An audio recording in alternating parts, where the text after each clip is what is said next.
Hello, I'm MC2, the worst rapper in the world. How you doing tonight? It's a special night. Things changed a little bit. I was going to have a live debate with first Chuck Burden, but he kind of backed out. That was the second time. I don't know why. I sent all of my notes to him, everything, and maybe that's why he got. I don't know. Maybe he couldn't figure out how to debunk it. And then I found another guy, Alex Morales, who was going to do it. He's a big talker on Facebook. And it was going to be for next week. And then I said, hey, you want to move it up? He said, sure. And then he backed out. So hopefully it's going to be next week, but I'm going to make sure that he has a solid commitment to be here, because I don't want to have another back out from him. So take it easy on the gel, says Green Bullion. You like that there? So it's a little... I got a haircut. Sorry. Didn't know you followed my fashion that much there, 33. You see. Got that for you, though. Did I stick my finger in the socket? No, I did not. So, so Alex Morales hopefully is next week, but he's got to really convince me that he's not going to back out. I've noticed something. This is the third time in a row that somebody wanted to debate me in like the DMs and the direct messages. Like, you got to show me this and you got to do this. You're like, this isn't the debate. Wait for it. So the third one wanting to do that, and the third one backing out kind of late. So I've kind of figured there may be some sort of a thing to look out for. If they start wanting to debate me in the DMs, be looking for another partner or something. So yeah, AT2, Jared might be joining here in a little bit, which reminds me I should create a meets window. So, well, tonight we will be doing a live debunk of, let's see, bear with me for a second here. I am not a trained professional. There it is. Is that me? That is me. Start a meeting. So, there it is. I'll move it over here. So, what we're going to do tonight is we're going to debunk, we're going to review this silly video. RussianVids has a video called Flat Earth Northern and Southern Star Trails Explained. RussianVids original. So it's going to be good because he was so bad. he was desperate. But we'll do that here in a second. So let's see, what do I have? A couple announcements. So everything got moved back tonight. Was going to be on FTFT's channel, but because the Flat Earther backed out, we agreed we'll do it next week. So he says ready. Hold on. Let me get that. I need this. I need this. There we go. He'll be joining in a second. Let's see. And, I didn't get it already for him. Meet window. There it is. So, there it is. There we've got some Jared in. How you doing, AT2? Doing good. Happy holidays. Merry Christmas. How you been? Good. It's been great. Can everybody hear Jared fine? It looks fine on the sound meter, so should we go? Yeah, let's make sure the audience can actually hear. Impromptu audio issues tend to be a running theme lately. Yeah. Well, I feel like I've gotten a little better. This is my live stream number 28, and I'm just starting to feel like I'm not completely lost all the time. So, we've got the whole crew in here. We've got Green Bullion, of course. We've got Lemon Bird, who goes by Aure Venlay, and then we've got the Plain Truth. So, any other flurfers in here that I'm or flatties? Somebody's saying number 6, number 5. I don't know. Anyway, so RussianVids. Let's see, what was that? RussianVids has. We're going to review that. Let me pull up my notes here. So, I got a question for you, Jared. Yep. In the word scent, is it the S or the C that's silent? I would say the C. SENT? Yeah. There's no C in it. But there's no C in it. What? Well, no. Well, scent of the past tense of scent. Smell or no, the past tense of. My kid pulled that on me at dinner. It doesn't matter what you say. I'm gonna pick a different spelling because there's 3 spellings. You can spell it with a C at the beginning too. Oh. Yep.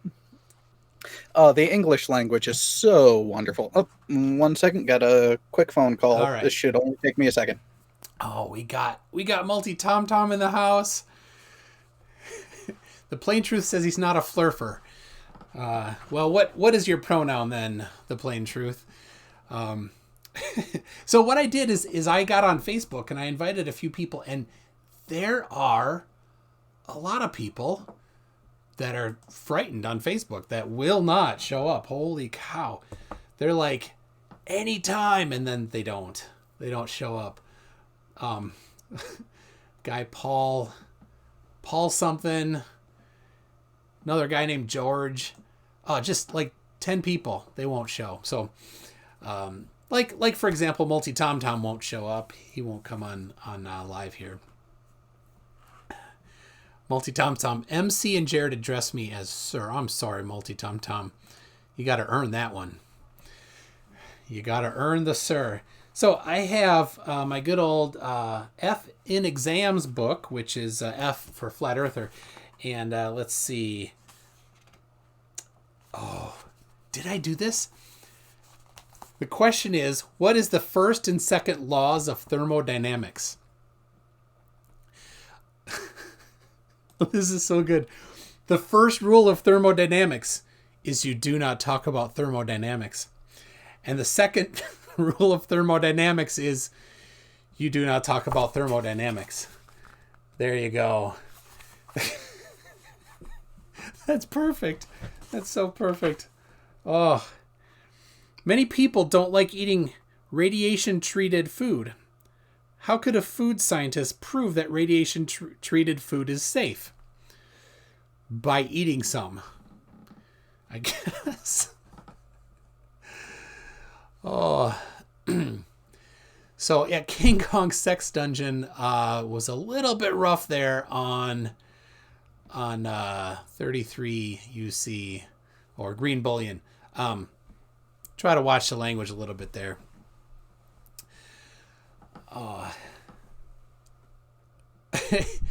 Lemonbird, I'll debate you anytime, but I'm only available from 11:58 p.m. to 12:01 a.m.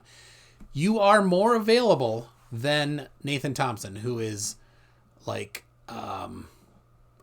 frightened. He wants to charge money to debate. I think that's pretty funny that he wants to charge money to debate. He wants $200 to debate. So, oh, he's funny. All right.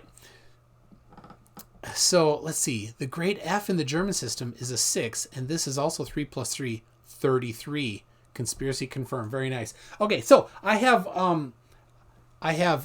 new membership that I started last week and got a few members, YouTube channel members already. 33 UC is he's gonna become a Sheldon Cooper member, I think, and then he gets his name here, 33 UC. Otherwise, everybody else you got right up here.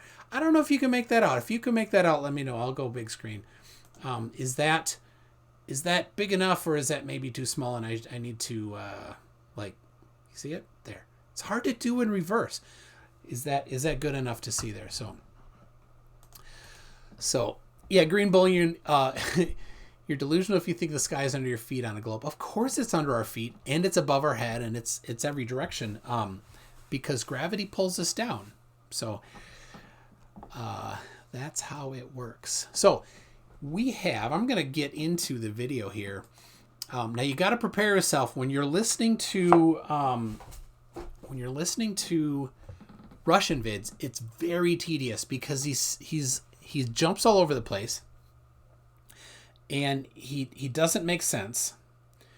And it's like talking to a middle school kid that failed second grade. And also, like, he says constantly, give me a break and let's get right into it. It's a lot. But you know what? I forgot. I'm doing a little thing for members of like a behind the scene. So, oh my goodness, here we go. I'm going to have a picture of my workstation here so everybody can see. There we go. Everybody smile. Say cheese. Thank you, everybody. Alex Rodriguez wonders, where is Alexander Morelos? He backed out last minute. He says maybe next week. We shall see. So, all right, let's get over to this here. Here we have the video from RussianVids. Flat Earth, Northern and Southern Star Trails Explained. RussianVids original. You can see right there on the bottom of it. So, now he started with a little wheel in the sky keeps on turning audio, which I skipped because I didn't need that copyright strike. So let's see if we get the... You get to hear his voice. Prepare yourself. Here it goes. This is the world of duality, the world of opposites. And again, taking a look at this footage of the time lapse of the stars going around. That is, again, the wheel in the sky that keeps on turning. Now, how is this possible with the heliocentric model, with the supposed sun? Now, this, I love when they do this, because this shows like every frame is like a month or something. It's moving so fast. Moving at 500,000 miles an hour through space. Yeah. Your inability to understand it is not a disproof of it. Well, all the other so-called planets, including Earth, of course, are going round and round, again, as this vortex goes through supposedly endless space. Give me a break. Now, talking about this Earth we live in. He says, give me a break all the time. Forget the northern hemisphere. Forget the southern hemisphere. All we have is the inner circle and the outer rim, or the outer circle. And the Antarctic ice wall that holds the oceans in. So he says that as fact. This is something that's not being made up, that we can see with our own eyes with this footage from a helicopter view above Antarctica. So yeah, so it's the edge where there's a, glaciers and ice. So apparently that's the ice wall that holds everything in. The Antarctic ice wall.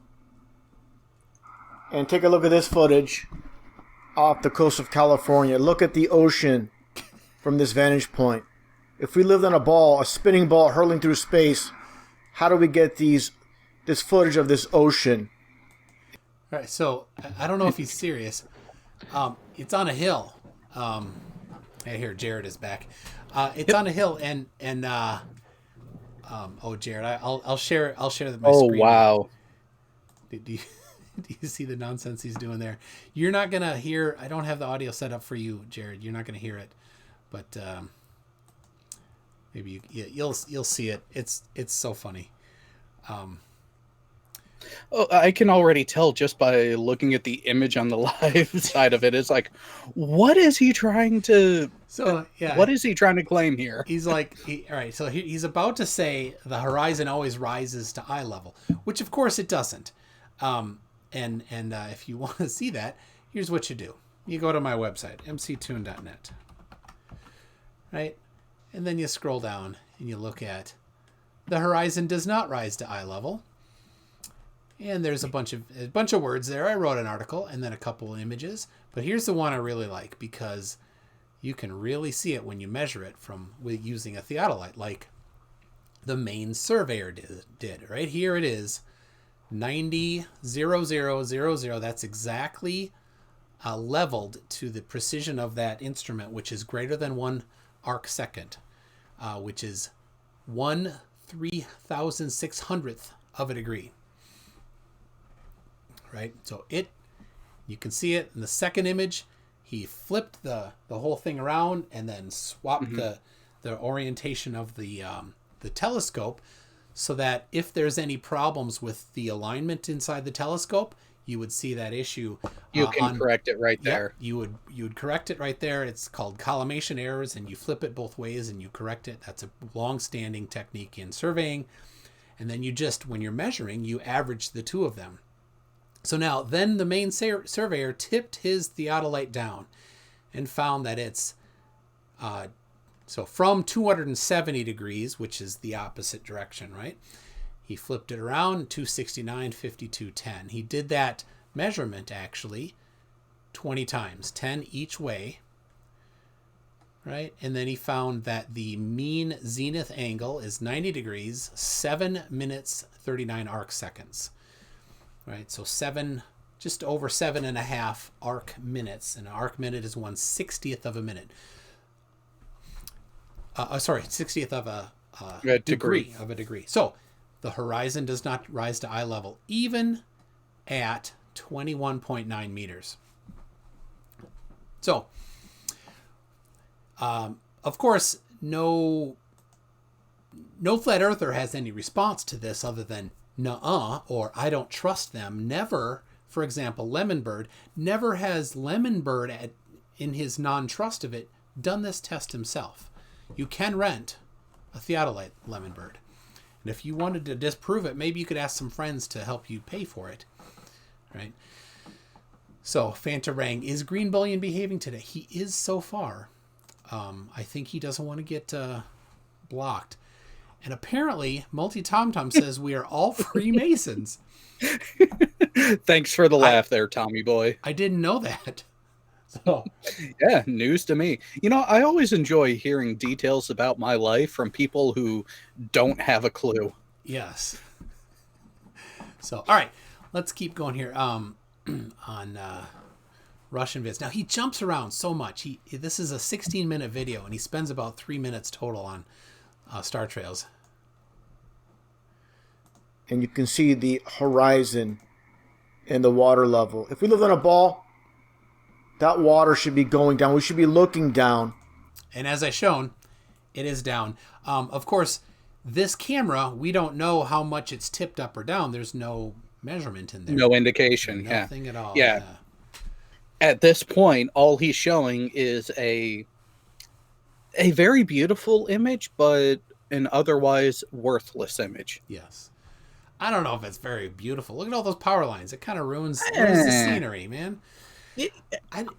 I'm guessing that he took this himself because this is I'm thinking in California, right? RussianVids, did you take this yourself?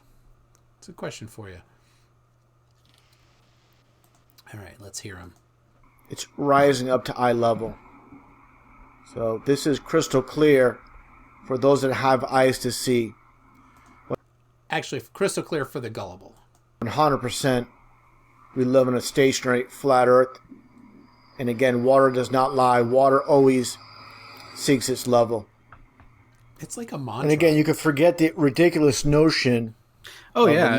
They definitely have to go with that. And the whole thing of, if it always rises to eye level, why does the appearance of that horizon stay in a relatively fixed orientation from where your feet are, but doesn't change with how you move your head either up or down? I don't know. Or why is this one 3.3 degrees down where the horizon is 3.5 degrees down, 3.3 degrees down at 11,000 meters elevation? Interesting. Yeah. All right, let's keep going here. Western, southern, eastern hemispheres. All nonsense.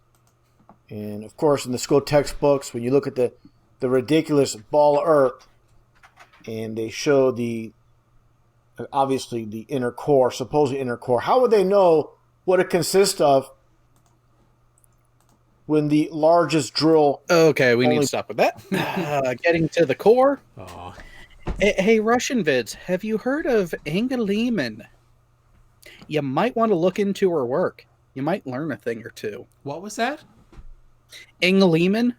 She is a seismologist most of her work was done, if I remember correctly, in the mid to late 1950s, where it was actually her work that began to use the propagation of the seismic waves from earthquakes to actually give us a peek at how the actual internals of the earth was constructed, how it was actually interacting based upon the shadows that you would get on the opposite side of the earth from an earthquake. So unless you want to deny ultrasound imagery, RussianVids, yeah, that whole point about the earth's core, kind of bunk. Yeah. And RussianVids, if maybe you wanted to provide some explanation for all of that kind of seismology on a flat plane, go right ahead. So I got a couple things here. Multi Tom Tom says 2020 FE Truth will be unveiled by Trump. You want to maybe put some money on that there, Multi Tom Tom? Let Tommy me know. Boy. Let me know. We'll write it up. And then Steve Alm says 200,000 for any clown that wants to pick it up. I think he's talking about T Stew. Yeah. Now, of course, that is an invalid, fraudulent claim or a fraudulent challenge, because he has not handed over the judging to an independent panel of experts. He'll do it himself. And the people that have already successfully answered his claim, he just rejects with no evidence. So they provide evidence. He says nah, and has no evidence supporting his nah, which is classic flurfer behavior. So it's kind of sad. Oh, Heat Shield is saying he has the seismologists. So and there we go. Thank you. Number 6, Joey ran away from FTFE. He did. He did. Joey, he ran away. And then Joey deleted the comment. Joey deleted the comment where he said, here, I'll get you back on screen there, Jared, to get your, I mean, it's not really looking at Jared. It's just his eagle image there. So, but it is a pretty bird. It is. But I would have to say this about first, what Tommy Boy said there about Trump in 2020. Here's the problem. If Trump actually believed and thought that, he would have said it already. The guy cannot keep his mouth shut. Yeah. All right. Well, Joey is in here lying, and so I think it's time to... John Stock, welcome to Einstein. Very nice. Thank you very much, John Stock. And let's see, how do I've never actually, there it is. Let's give them some high IQ research tabs for as a thank you. So Joey Rocha, let me see here. That's the one. Oh, this is good, Joey. You'll love this, everybody. Because Joey says that Fight the Flat Earth was scared, or ran away. But here it is right here. Fight the Flat Earth says, on Joey Rocha's video, don't forget, Joey, 9th December, 8 p.m. UK time. That's 10 a.m. for you. Now, I took this screenshot on December 10, and if you look at that, that was 1 week ago.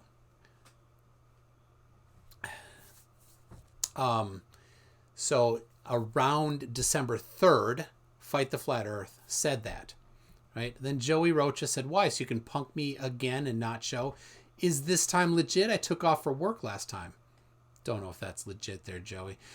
Work, blah, blah. And then Joey, I hope you both show this time. Last chance for you, homie. I'll be there, but don't yank my chain, okay? And now here, this is the good one. This time, let's make it happen without anybody getting sick. See you on the 9th. I'll show up again, and I hope you do too. So that was November 29th was the video. 7 days after, the email from Fight the Flat Earth to Joey Rocha that said December 8th. So Joey, Fight the Flat Earth did send an email saying the 8th, then immediately sent one saying it was the 9th. So who didn't show? He didn't show. It was Joey that backed out. So anyway, there you go, Joey. You can take that and do whatever you do with it. So I got some new emoji. I got some hammer pants for a new member here, John Stock. And one other thing. Now I like heavy metal, and maybe you guys know that, I don't know, but Unleash the Archers is a great band, and if you've watched, and they're coming in March, and I'm gonna see them. If you've watched School of Rock, when he's like, you've got to raise the chalice of rock, something like that. So in the video by Unleash the Archers, the singer it's just her hand on the screen, and this is it. There's the it's right there. It's something like that. So there you go. That's the new emoji for heavy metal. Enjoy that. All right, we should get back to goofball here. Yeah. So seismology. It basically went down 7.6 miles. So how would they know this? And again, of course, just a cartoon drawing, a fake phony ball earth, showing the supposed inner core. And again, people that believe this, they'll believe anything because they have been blinded by science. Now, before getting back to the star trails, what this video is all about, just take a look. He hasn't touched star trails yet. Here at the ridiculous notion that the ship. Every time he says blinded by science, I can't help but think of a particular song from the 80s. Oh, yeah. And damn you RussianVids for trying to ruin it. Do not ruin that song, RussianVids. That's a good song. I have it on my playlist, my 80s playlist. All right. This one being dry docked for repair for maintenance, can cling on to the side of a baller, travel up around the sides, go to the bottom of Antarctica, supposedly. Here's what I'm saying. It's like a middle schooler that failed second grade, but they just kept moving them up because they're like, oh, damn it, I don't want that kid next year. I'm sending him up to third grade. Oh, No Child Left Behind was a problem for some of them. There is no claim that it's on the side or the underneath of a ball. It's down is towards the center. Wherever you're at, down is towards the center, dude. Oh. A way to remind them. And I think this is where a lot of the functional failings come with the mindset, is that there is no true position in physics. There's not. You always have to put it in context of a particular frame of reference. And when you're going with anything that's terrestrial, well, guess what? Your immediate frame of reference is, when you're dealing with an object either on or above it, is going to be as if that object is directly above it with the earth below it, no matter what. That is the innate natural starting point for any analysis that you try to do. When you start bringing in other things, that's when you start going into the comparative of relative orientation. See that? Relative orientation, meaning in order to have one, you need to compare it to something else. So, all right, Joey's timeout expired, and so he says Joey has the email for the 8th. The screen share you showed was before the email. Boom, baby. So, let me pull this up, because one thing that Joey Rocha is bad at is evidence. He's definitely bad at evidence. So what he likes to do is he likes to show evidence that debunks his position. So Joey is saying he has the email from FTFE. So here we go. Here is FTFE's log in Gmail. You can see right here. Don't forget Joey, 9th. Joey Rocha loves your comment. Me, debate. Scrap that. Monday. So the one at the bottom there. Me, don't think you're getting away. 8th of. See that at the very bottom? And then right above there, same day, 22nd of November. Scrap that. Monday the 9th. And then you see right there, December 1st, Joey, 9th December PM UK. You see that as just a little clip of the email, right? So then we go back to the screenshot here. Joey Rocha, this video, let's see, the email was November 22nd was when he said the 8th, and then immediately followed by the 9th.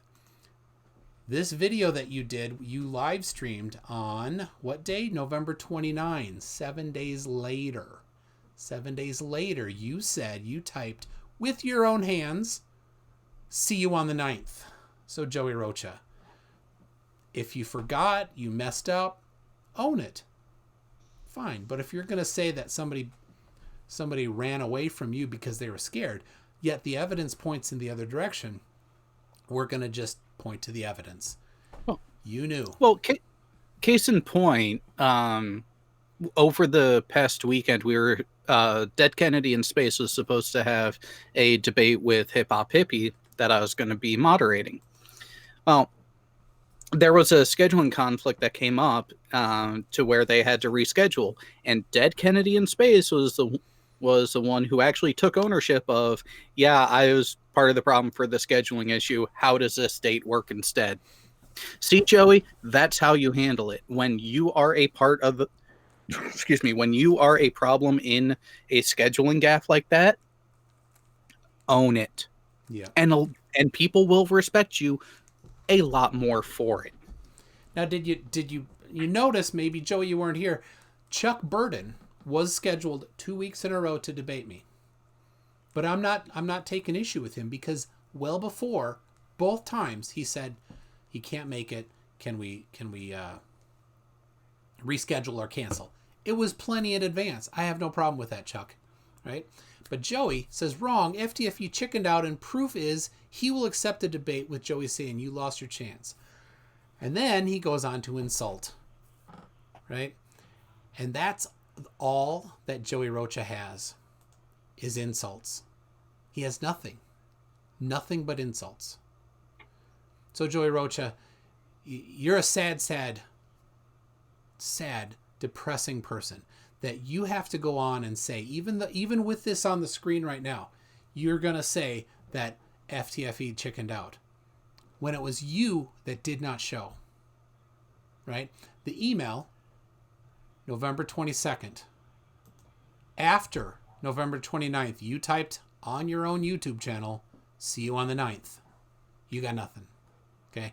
So, Joey, you can leave.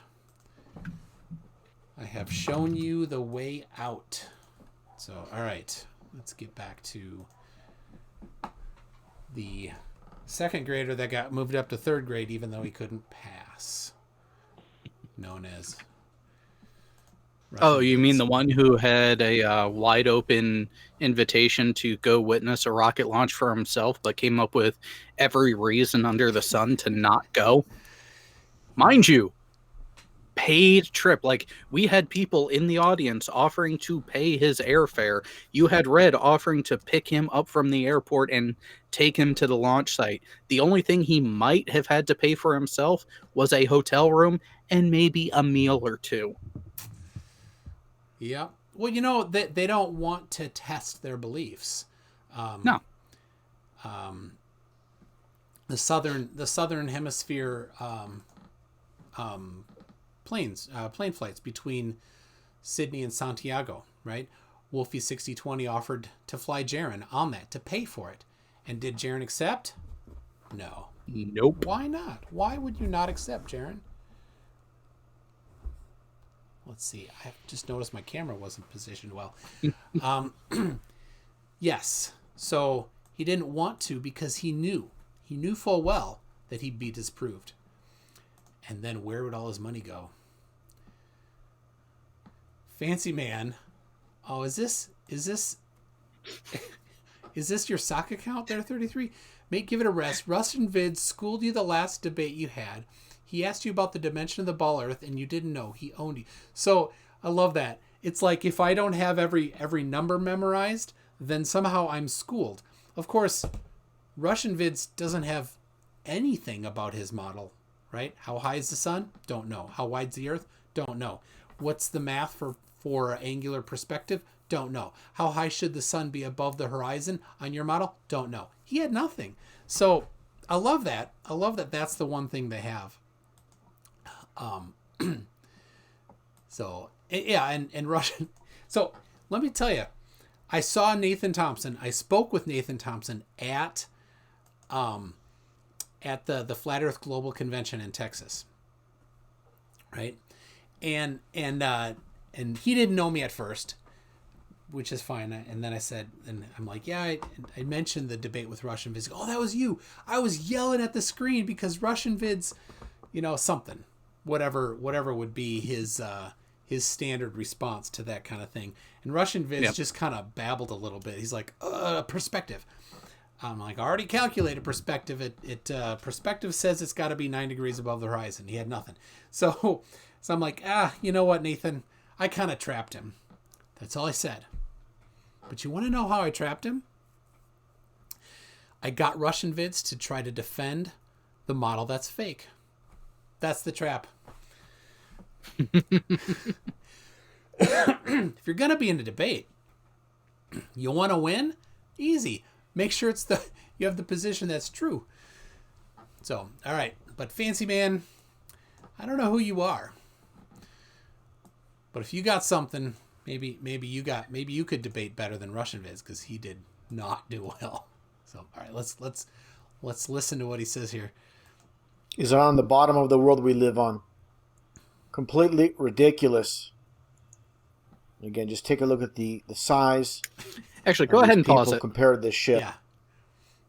Because I can explain to people exactly what those two graded openings are. And that is a lot of your modern cargo and cruise ships utilize those things for low-speed maneuverability and positioning while in port. Is that lateral? So, yeah, it's a lateral jet. Yeah, so they'll sometimes use them out in rougher seas, in addition, at least cruise ships, with the addition to hydroplanes that go out to provide stability. As a last-ditch effort, they'll even kick on those if they know they're getting pushed one way versus the other, just to help with that stability, to make the ride more comfortable for the passengers.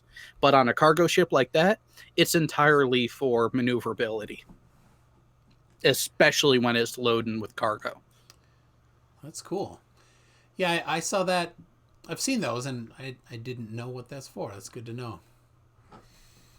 So cool. My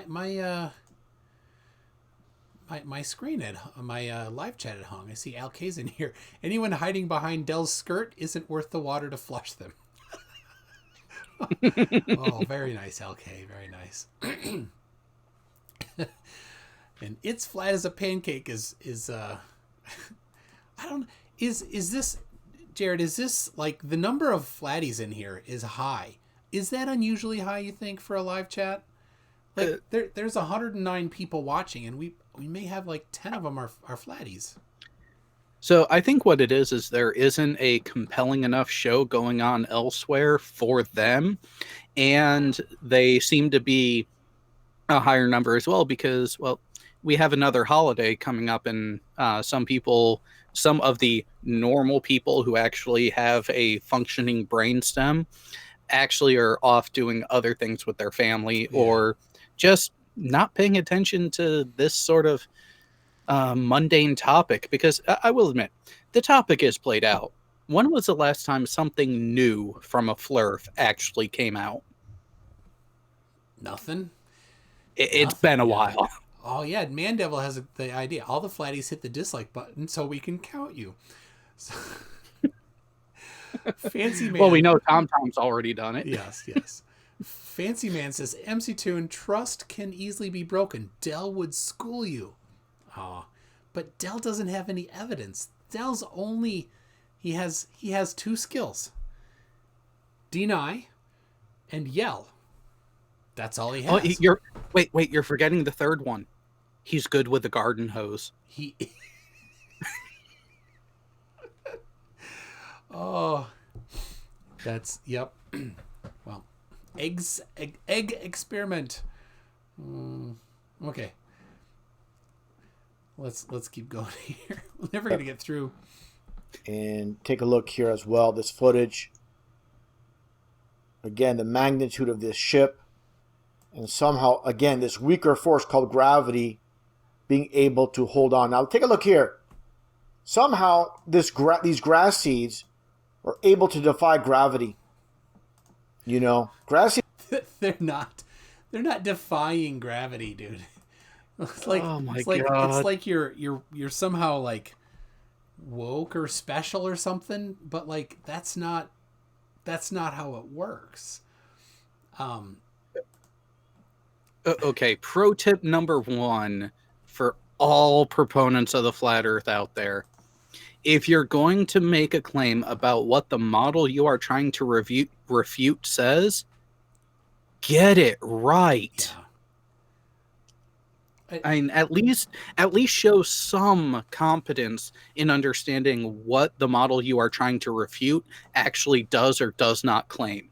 Because the vast majority, if not the entirety, of the claims that flat earthers make of, oh, your model says this. No, it doesn't. Or they completely misunderstand what the words they are regurgitating actually mean and how it's applied and how it actually presents itself based on the observations that can be made and then the deductive reasoning that can stem from it. Yeah, and I say that on the YouTube or not on the Facebook groups. There's people will post stuff, and it's just this really big misunderstanding. You can I kind of get it for like a new flatty that sees a meme and posts it, like, but RussianVids, you've been around a while, so yep, long enough to know better. Yeah, but yeah, he and he knows his target audience is not the smart ones, right? And so they'll eat it up. So, all right, so Marty Moose, I got you connected. 33UC is saying, he 33 wants the link so that he can give it to RussianVids.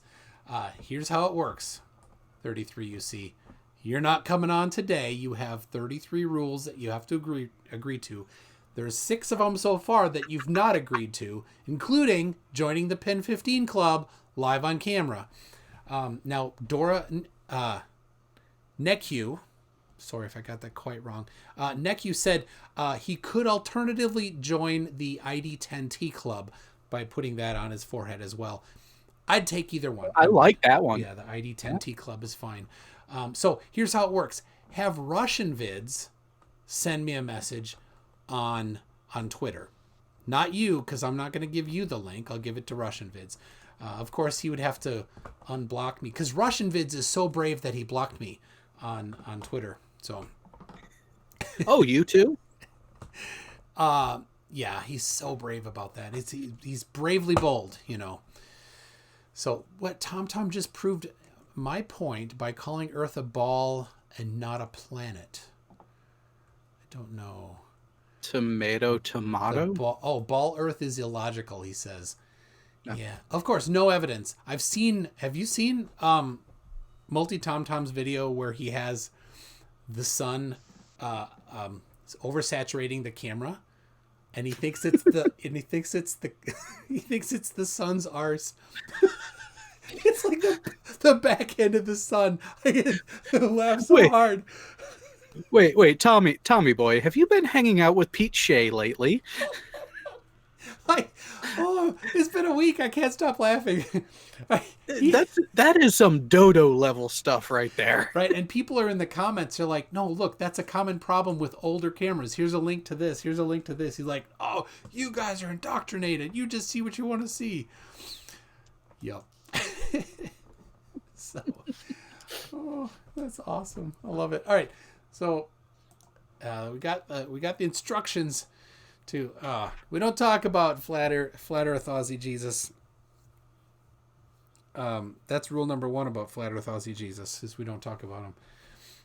So, for his own good. Multi TomTom Pete is awesome.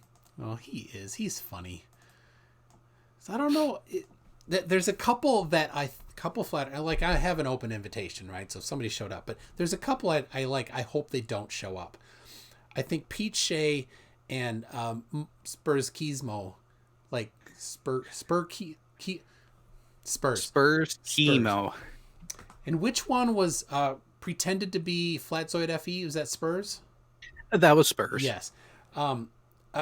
Like, I just hope they don't show up because they're just too painfully, like, not there, right? Like, it feels bad. Well, here's the thing with Spurs. It's not that he's not there. He has gotten so used to the lie that he doesn't know how to do anything but. He doesn't know the difference, yeah. And yes, NANA has it right. Skid mark. LK, Tom would set himself on fire with cold moonlight.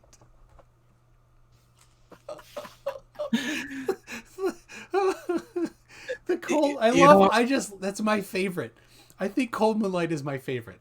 It's like, get a magnifying glass, bring it out in the full moon and freeze stuff with it.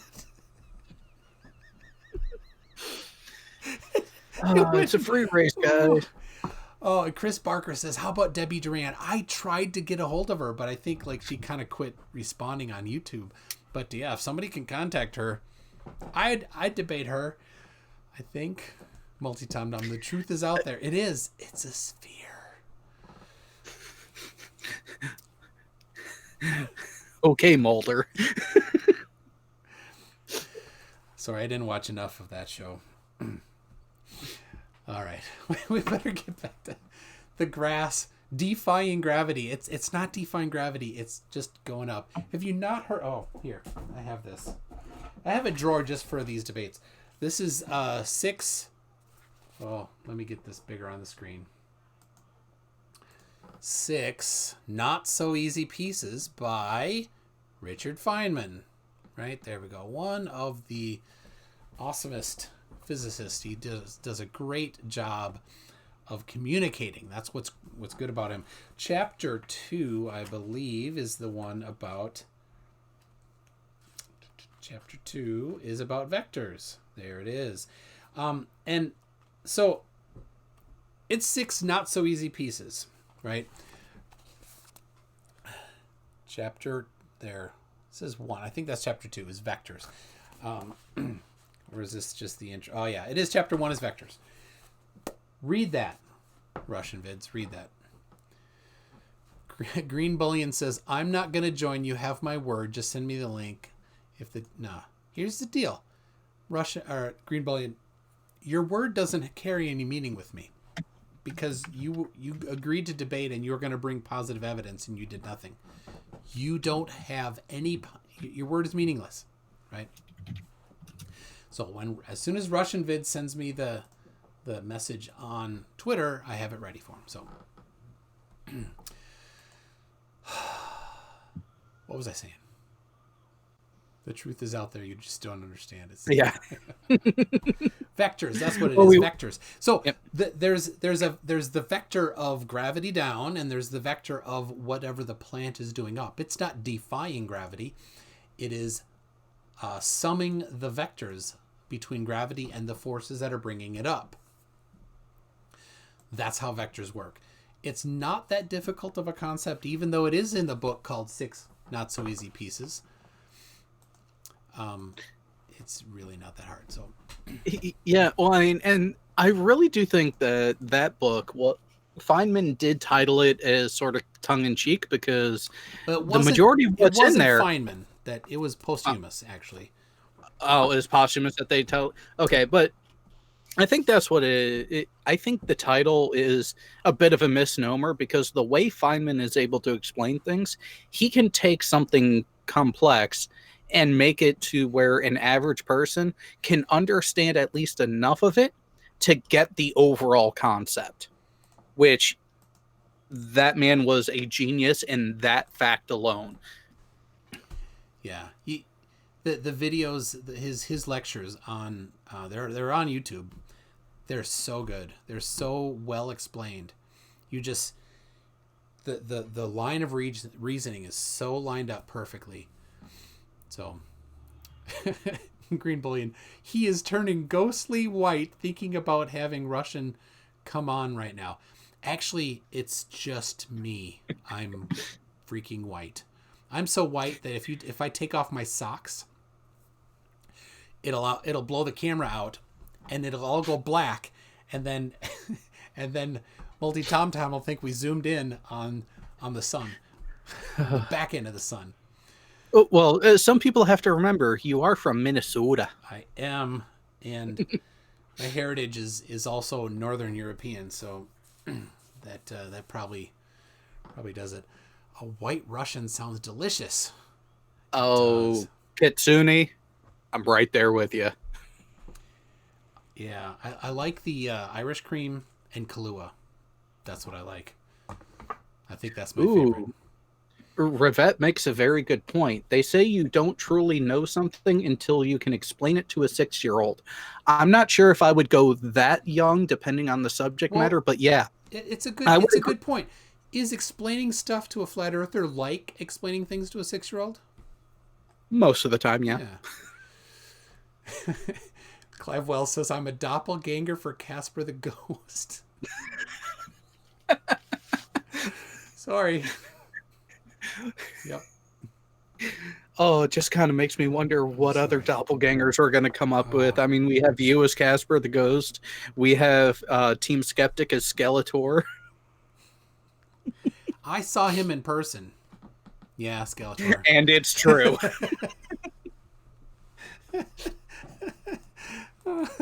And A says, no, more like a 3-year-old. And then Charles Starbucks says, don't insult 6-year-olds like that. Mr. Unite for the Children, no, because 6-year-olds can reason and comprehend. Oh my, yes. And they'll take correction. That's the thing. All right, now when time, here's the mods, remember this. When you're timing out Green Bullion, take turns. Everybody gets a chance, okay? Yes, we are an equal opportunity timer outer. Yeah, well, something like that. All right, back to this. Things can defy gravity, while gravity can hold down this ship. Things don't add up. Things don't make sense. Now, what is pulling up on that ship, though? RussianVids, what do you think is pulling up on that ship? Nothing. Nothing's pulling up on that ship. There's no counter to gravity. Well, there's a very small amount of buoyancy. Well, I was going to say, so in the situation that he's showing here, where it's in a dry dock, from a very basic Newtonian physics standpoint, you actually do have what is seen as the direct counter to gravity's attraction from one mass to the other. And that is what's called the normal force, which is actually what gives a solid object its rigidity in that environment. And then of course you have friction and yeah.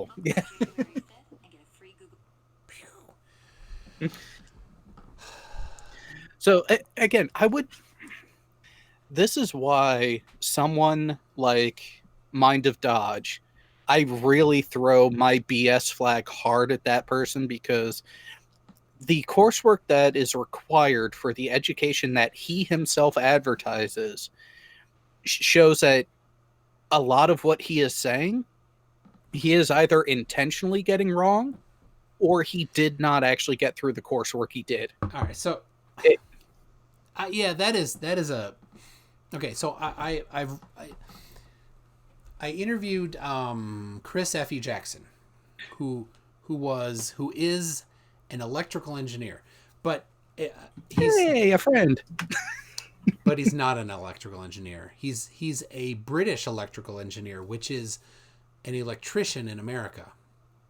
There was a guy in the last week who also said he's an electrical engineer. I knew after debating, I interviewed him right after interviewing Chris F.E. Jackson. I put together that an electrical engineer in England isn't the same.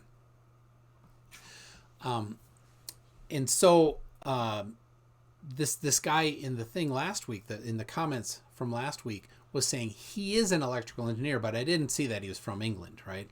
And I'm like, how can you be saying these things? Because the claims was like craziness. So, all right, so first, there's a difference in electrical engineer. Second, he is an American electrical engineer.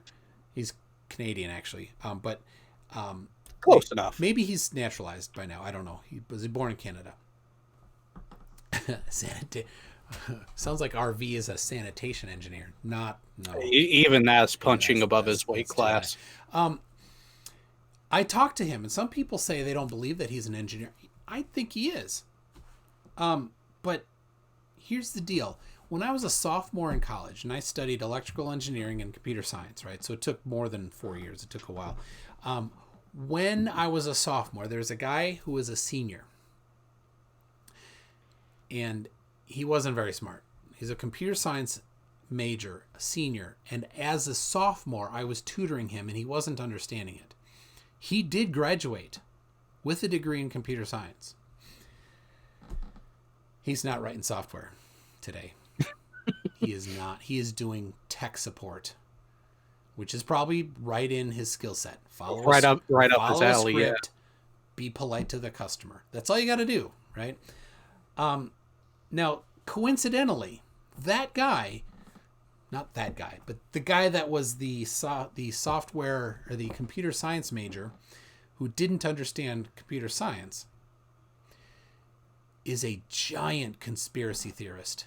Every conspiracy theory, he would send me emails constantly, and eventually I'm like, quit it. I don't care. And he stopped. But like everything Alex Jones said, he would repeat to and send out an email to everybody, and I just reply all because he didn't know how to not. He didn't know how to. Sure. So we actually have a question from Chris Barker in the chat for you. Okay. Is the vector for plants growing up buoyancy? Is it buoyancy? Well, certainly buoyancy is always an issue when there is something other than a perfect vacuum. But no, it's not. It's not the cause. No, if you really want to get into that, you actually need to take a look at statics.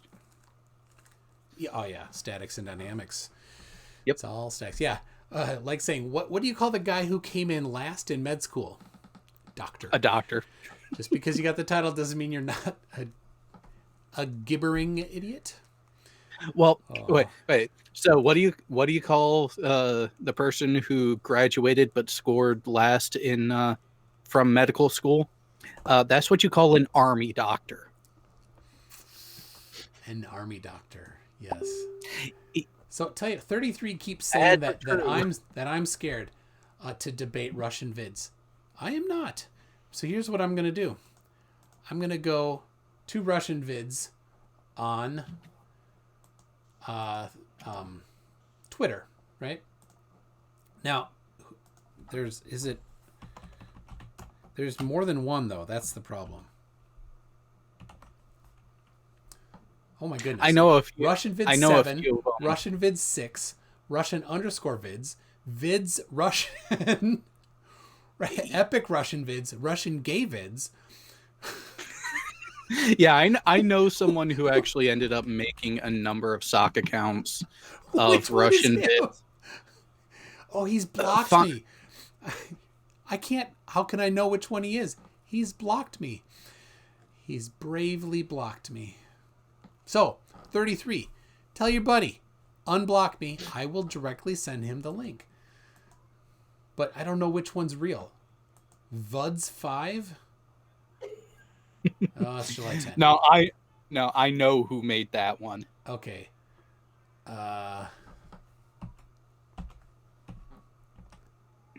Vids. I don't know. Do you know which one's real, or you're blocked too, I suppose? I'm blocked too, so it doesn't even make sense for me to try at this point. So brave. So brave he is. RussianVids 11.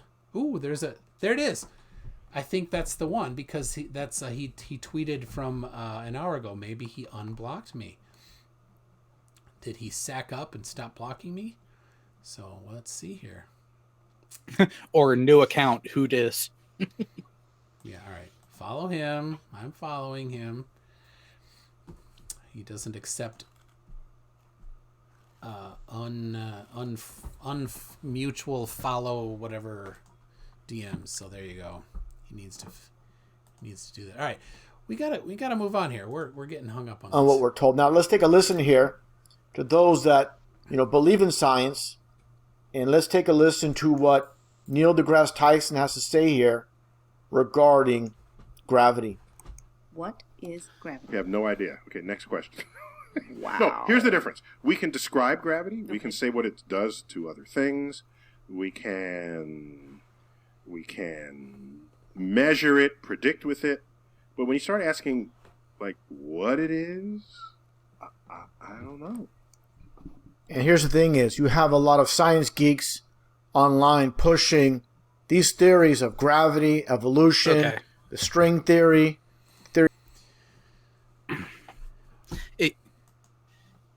Yeah, so clarification there. And maybe this will help explain it to people by the way that I explain it. We can tell what interaction is taking place, and we can describe how it presents, and we can explain and predict the magnitude of that interaction. However, the direct causal link, the actual method of the interaction, is where we're having the issue, because there's no direct particle to particle link that we can currently quantify to explain what's going on. That's where the breakdown is. We know how it presents, we can observe its direct effects and indirect effects, and we can make predictions that are quantifiable and reliable based on our observations. But as for how that the actual mechanism, that's what we're still looking to understand. So we have the what of what gravity does and how it presents. We are still searching for further understanding of the how does it do it. And yeah, exactly. And here's the cool thing. Who figured out how to make glasses work? The fundamental law of nature. Who gets that credit? Come on, Jared. My initial bit wants to go towards Galileo with the telescopes, but no, I don't have the confidence to stick that as my final answer. Snell's law. Snell. Yeah. Now he gets credit in everywhere except France. In France, they say Descartes because he's French. It doesn't matter. Oh, of course.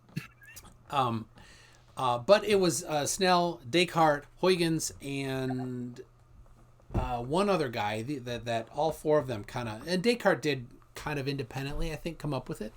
And another guy didn't publish. He had it, and they found it in his notes before Snell. But none of them knew why it worked or how it worked at the time. But does that mean it didn't work? No. And here's an even better thing. Jared, what's your degree in? Electrical engineering with a minor in aeronautical engineering. There you go. Can you explain in detail why Snell's law works? To what age group?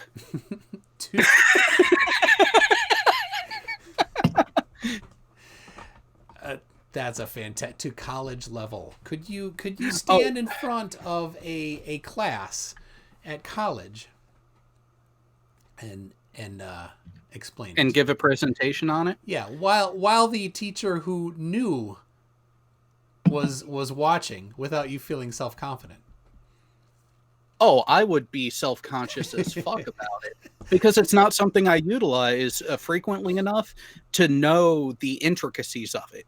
And here's the beautiful thing that a lot of the flirts want to throw out, again, without understanding.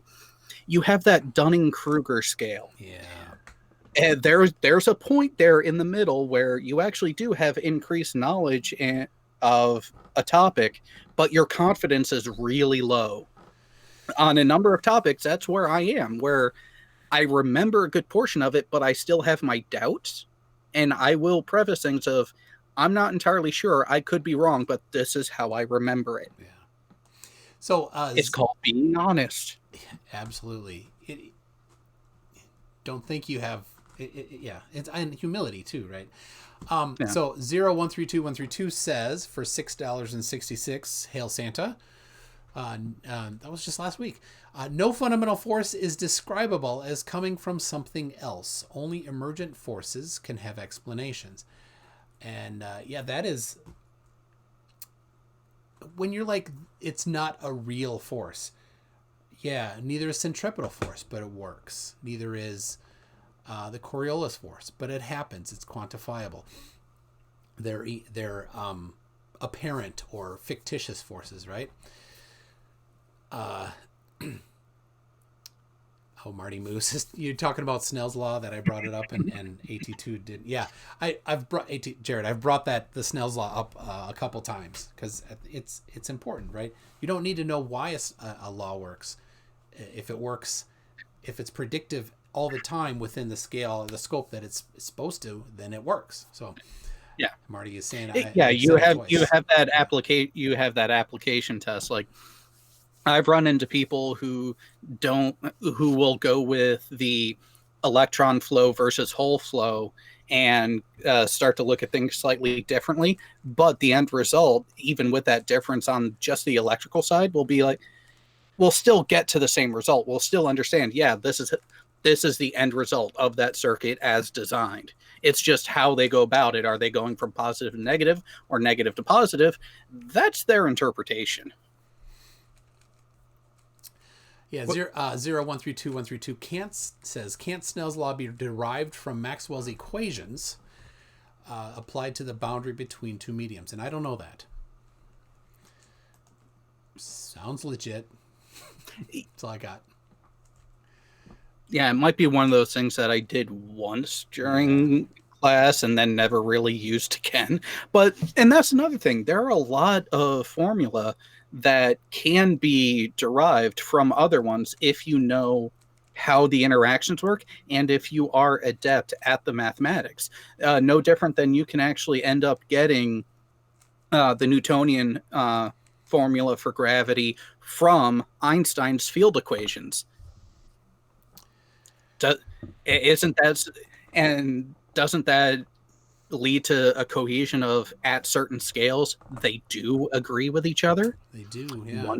One would think. They're talking multi-tom-tom and everybody's arguing about national whatever, US and UK. Let's just all care.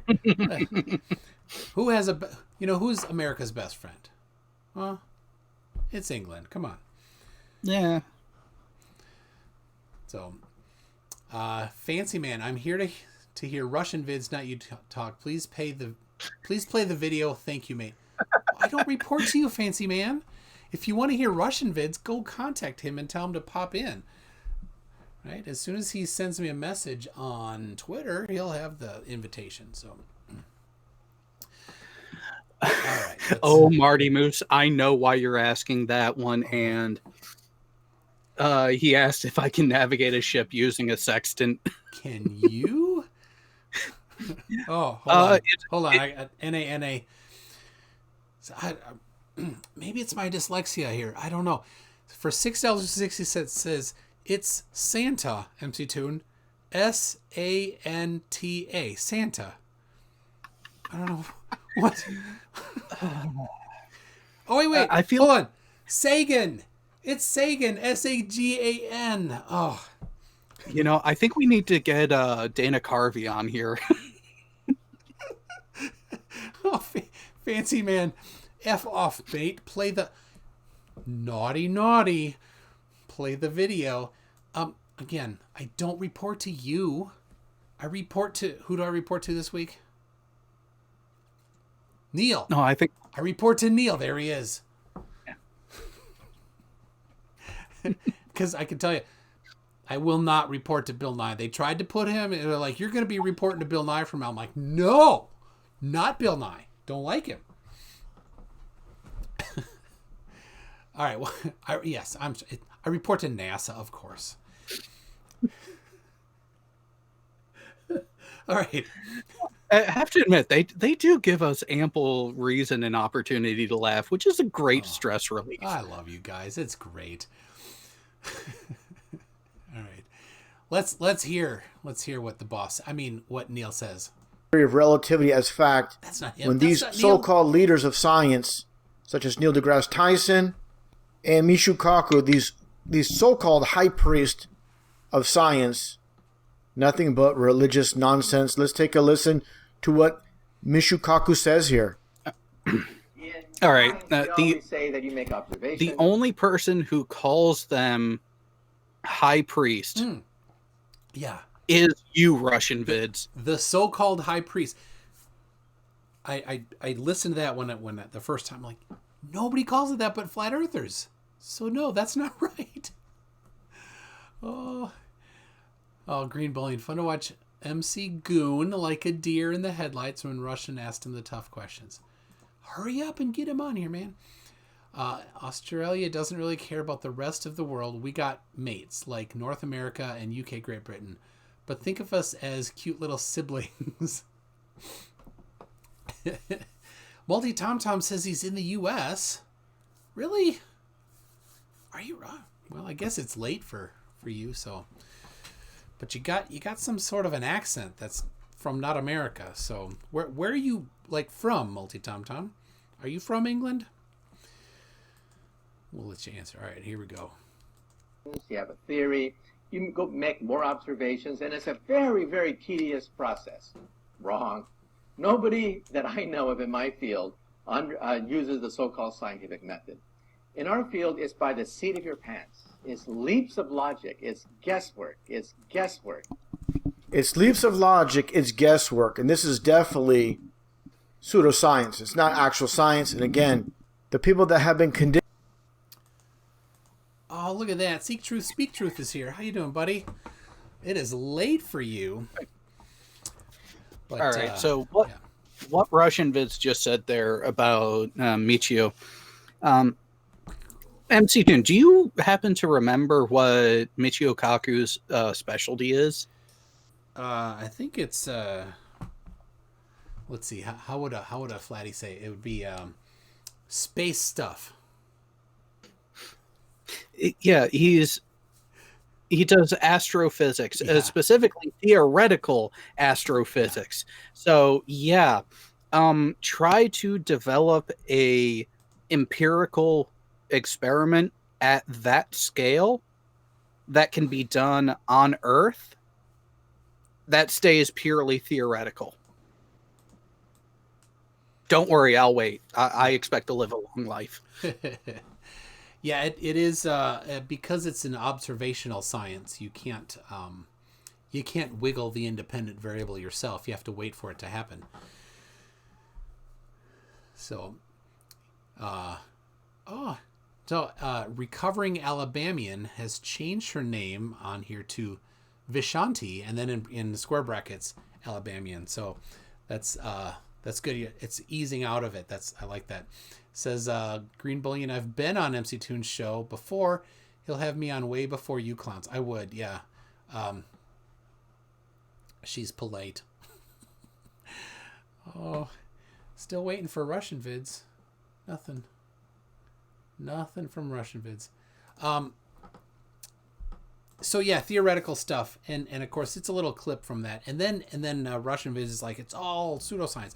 So here's the deal, RussianVids. If you want to get some, actual science for the flat Earth, right? Something that's predictive, like where will the sun be tomorrow? What angle will it come up? How high will it be in the sky? Using your flat Earth model, that would be science.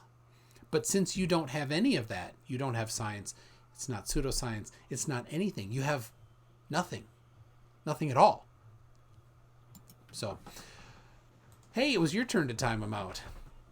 Yeah, I noticed no one else did, so I took my chance. Nice. Marty Moose, who was my 2019 guest of the year? Oh, that's a good. I'll think about that. Let's see what we got else here. While we're playing, I'll think about. Addition to believe in this nonsense ball Earth, can't get past it. Can't get past the lies. And basically, for many, it's the point of no return. Now let's get back on topic with the star trails. That's what this video is all about. Let's get 5 minutes, 47 seconds is the first time he's getting on topic. Get right to it. Now, taking a look at the flat Earth model here, and again, I said it many times, where we don't know the full dimensions of the flat Earth. This is basically a representation. All right, so you don't know the dimensions of the flat Earth. Well, somebody knows it because of the Earth, because somehow people get around, ships get around, planes get around. Somebody knows. It can't be that hard. And the point is, if you don't know the full dimensions, how can you make any sort of knowledge claim about any of the details of it? Exactly, yeah. How can you cast a shadow on plasma? What?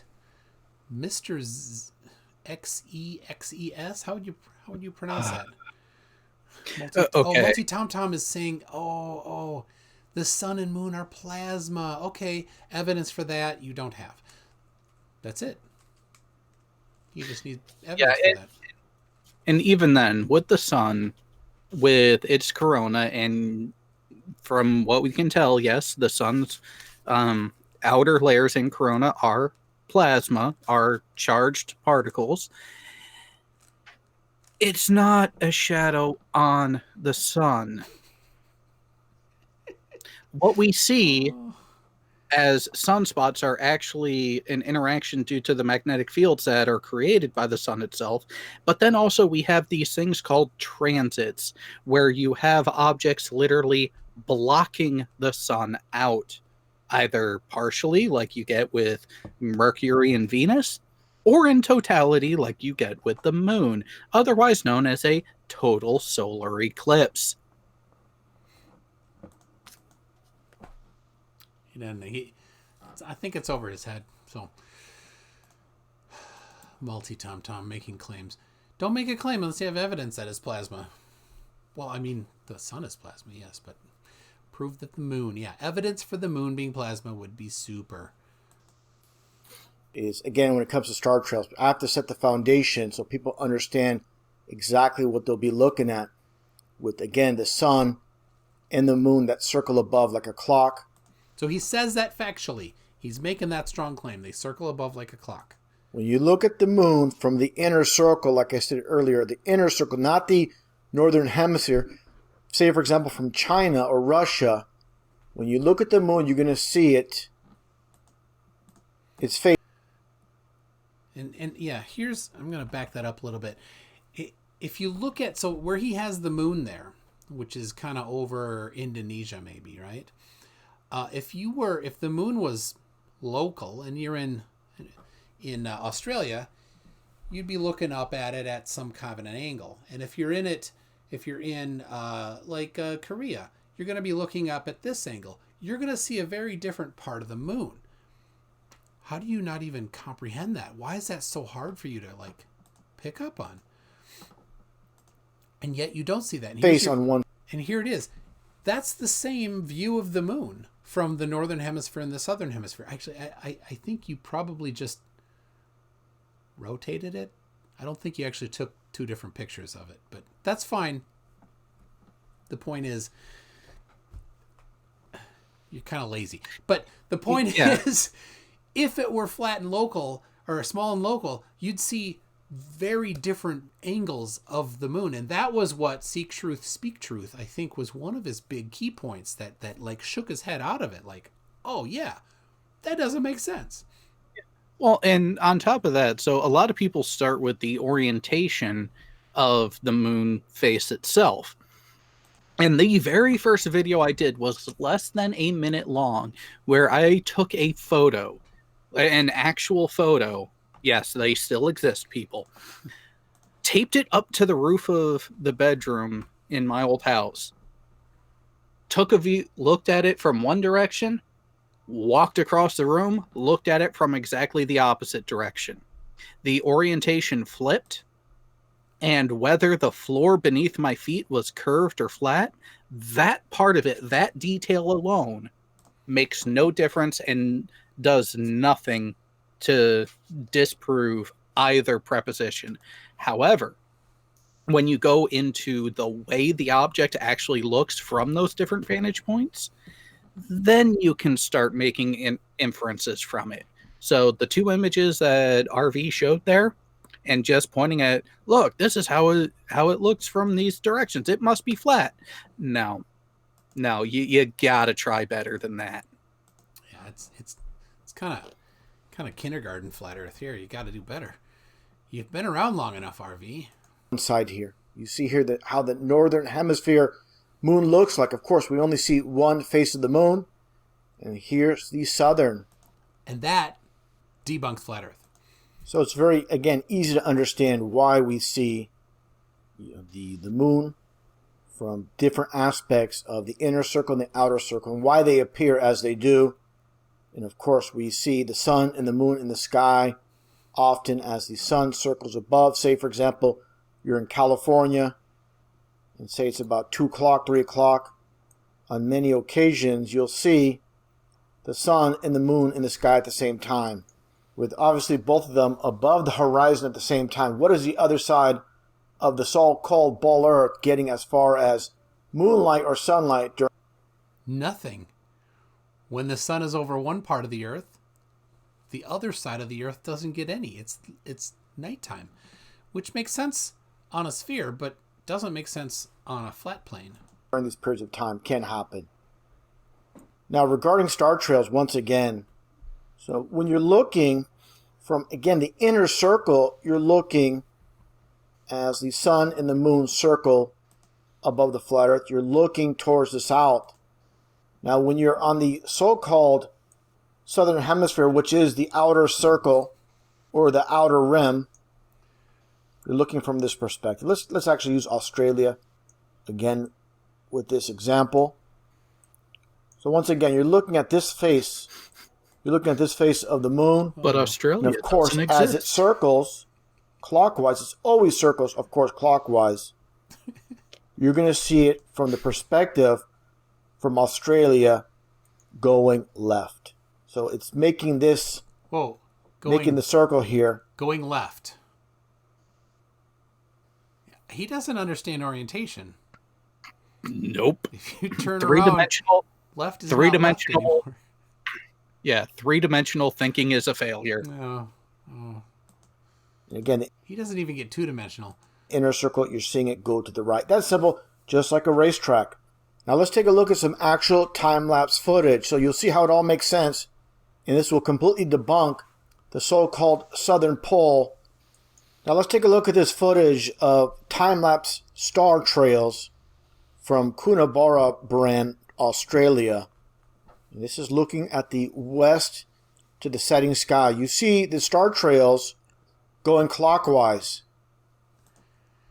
Which is the opposite direction as in the northern hemisphere. But here's what he's missing. And he's I don't know if it's hard to tell. Is he intentionally lying? Or is he actually not understanding this?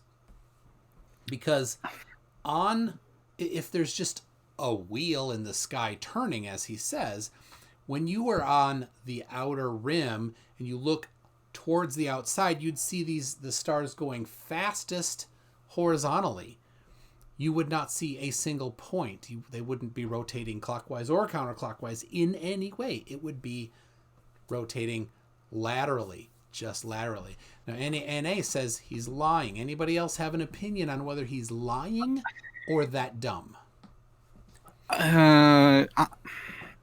Bit of both. I'm leaning towards lying because this has been explained to him before, and I just have to ask you, MC Toon, did you have to quote Journey? No, he did. It's the song at the beginning of this video. I didn't play it, but that's what he says. He's like, he plays that video, and then he's like, that's how it is. And it comes from the Book of Enoch. That's where he's getting it from.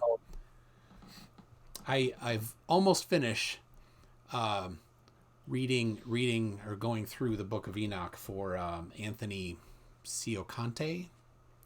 Sorry if I got that wrong. He challenged me to read it, and I challenged him to look at the book that is the survey measurement of the entire width of the United States. So I'm almost done. I don't know if he's working on it or not.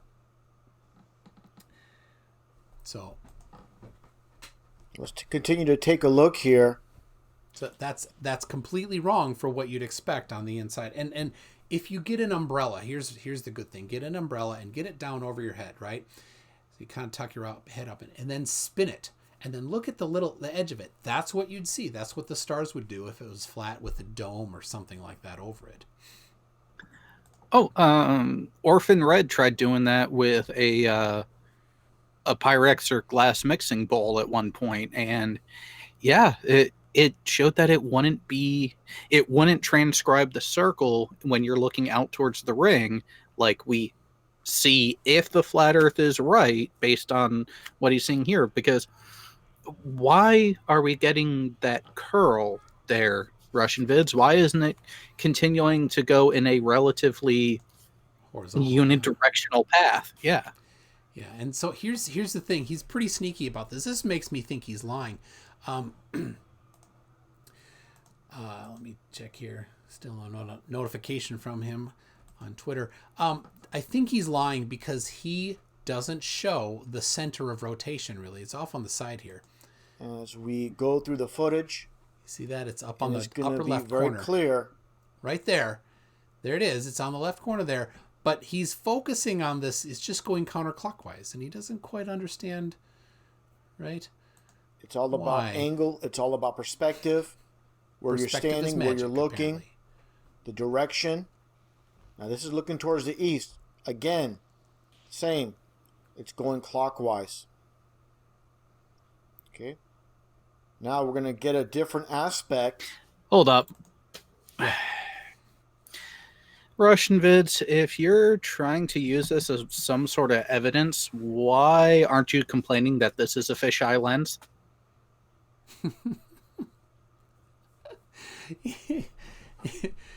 Yeah, it's a good point. For some reason, everything fisheye lens is wrong. It's faked or something. So, but here's what he's doing. He's taking what we expect to see on a sphere, and just saying that's what we expect to see on a flat Earth. But it's not. It's just not. Again, a different perspective, a different angle. Oh, got a message from Mike. You'll see these star trails Mike move Bertelson in a completely different direction. Let's see what goodness he has to show. I have his eclipse thing I'm going to show in a second here, if that's what he's talking about. From the southern hemisphere. This is looking north. Actually is related to at the seasonal constant. Orphan Red. Sorry, oh, Mensa okay. Being in Mensa. Okay, Mike, I am going to have to read that later. I will definitely get back to you on that. Relations. Now you see the star trail going counterclockwise from. So yeah, this is in Australia, looking north. From Australia. Doesn't fit. So this is not something I'm making up. It's not something I'm imagining. The person, basically, that did the time lapse with this video, John Red. That so-called Southern Hemisphere time lapse footage of star trails proves the globe. Absolutely not. As we all seen, obviously, star trails. Wow. The so-called. Wow. You laughing at John Rapp? That and RussianVids, the combination of the two. I'm sorry. You'll have to read the comments. I'm not going to repeat that. Oh yeah, no, I read John Rapp's comment. Okay, so here's the pause. This is the looking north, and so what you're seeing is the outer perimeter of the northern celestial pole, right? You can't see it because there's a big old ball in the way. Marty Moose, did Patricia Steer make her big comeback yet? Yes, she has a new channel. I subbed. I respect her, and I despise the crap that the flat earthers did to her, and so I will sub to her. I probably won't. I don't care about her makeup or veganism, but she can at least get my sub. And you all go do it too. Southern Hemisphere, once again, travel both clockwise and counterclockwise, so it has absolutely nothing to do with supposedly living on a bogus globe. Now, here's a major... It is exactly what we'd expect on a globe. And just saying that it's not doesn't do it, right? There's my Christmas present right here. It's even still got the tag on it. Here's the Earth, right? Oh, let me go big here. Let me get it bigger here. Here's the Earth.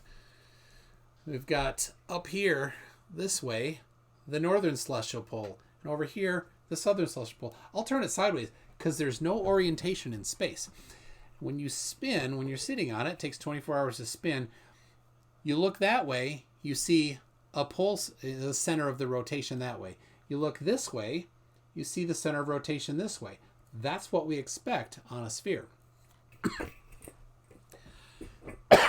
Now I don't know what you'd expect on the Rob Skiba and Globebusters version of the flat Earth. But if it were a disc, right, like this, it's a moose. There you go, Marty Moose.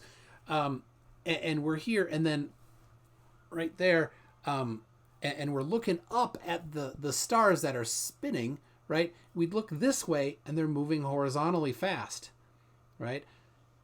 But you'd see them from no matter where you are. You'd still see the center. So if you're in the south areas, if you're in Australia or South Africa or Argentina, you would still see the north celestial pole. Kenneth Schultz is saying, send link to Patricia Steer. I'll do that. I will do that. Because she's flat earther. That's fine. She's a good person. I like her. I've had no reason to have it take issue with her. Yep. There it is. Wow. 1,090 subscribers. 0 videos. Good for her. Name recognition is a thing. I mean, Jack Black started a gaming channel, and before he around the time he put up his first video, which was only about 12 seconds long, he ended up with a couple million subscribers. Who did that? Jack Black. Oh, yeah. The Jealous of Rock. Patricia Steer says, join me for live shows on narcissistic abuse. Antonio. Discovery to recovery. There you go. Hey, I'm glad something is good for her coming out of that whole situation. Yeah. I think Antonio deserves to be kicked in the groin with steel-toed boots until the steel wears out. I'm willing to continue to point out and call him a liar. He says he doesn't ignore emails. I have at least 3 emails that I've sent to him that he's ignored. Yeah. He tried to write it off as being, maybe you sent it to the wrong email. Nope. Yep. All right, let's keep going here. Now, issue again with the outer rim or outer circle, as you can see here with this flat Earth model, this flat Earth map. Again, this is just a general representation. But the point being is when it comes to the inner circle within the so-called equator, we can all see Polaris, a North Star, stationary above the North Pole from every aspect of the inner circle. Now, here's the major issue, and it is the Southern Cross. Stop it. Stop. It cannot be viewed simultaneously. Again, he said something that was just functionally wrong. Polaris, the current North Pole star, is not stationary around and at the celestial pole. It actually does transcribe a circle when properly aligned. Guess who contacted me finally? Oh. I sent him the link. All right, so I did not have the video up for that. I'm sorry, people. But yes, Polaris is not in the center. It's documented to be moving for many years. 1850. Let's see. I'll pull up the mc2.net/Polaris. I have some samplings of positions. In 1850, it was 88 degrees, 30 minutes. With an annual movement of 19.27 arc seconds. It moves every year. So in 1850, it was about 1.5 degrees off center. In 2017, it's It's 89 minutes, or sorry, 89 degrees, 20.3 arc minutes. So 1 degree and 40 arc seconds, arc minutes off. Ooh, guess who we have coming? We have RussianVids is who we have. Outstanding. McGoon, on a piece of paper, that's not science. Some math equation, some text on a paper, that's not science. Science is in the real world. Is research part of science? Wow. Yes, research has to match the real world. If not, it's not science. Oh, so flat Earth is done. Super.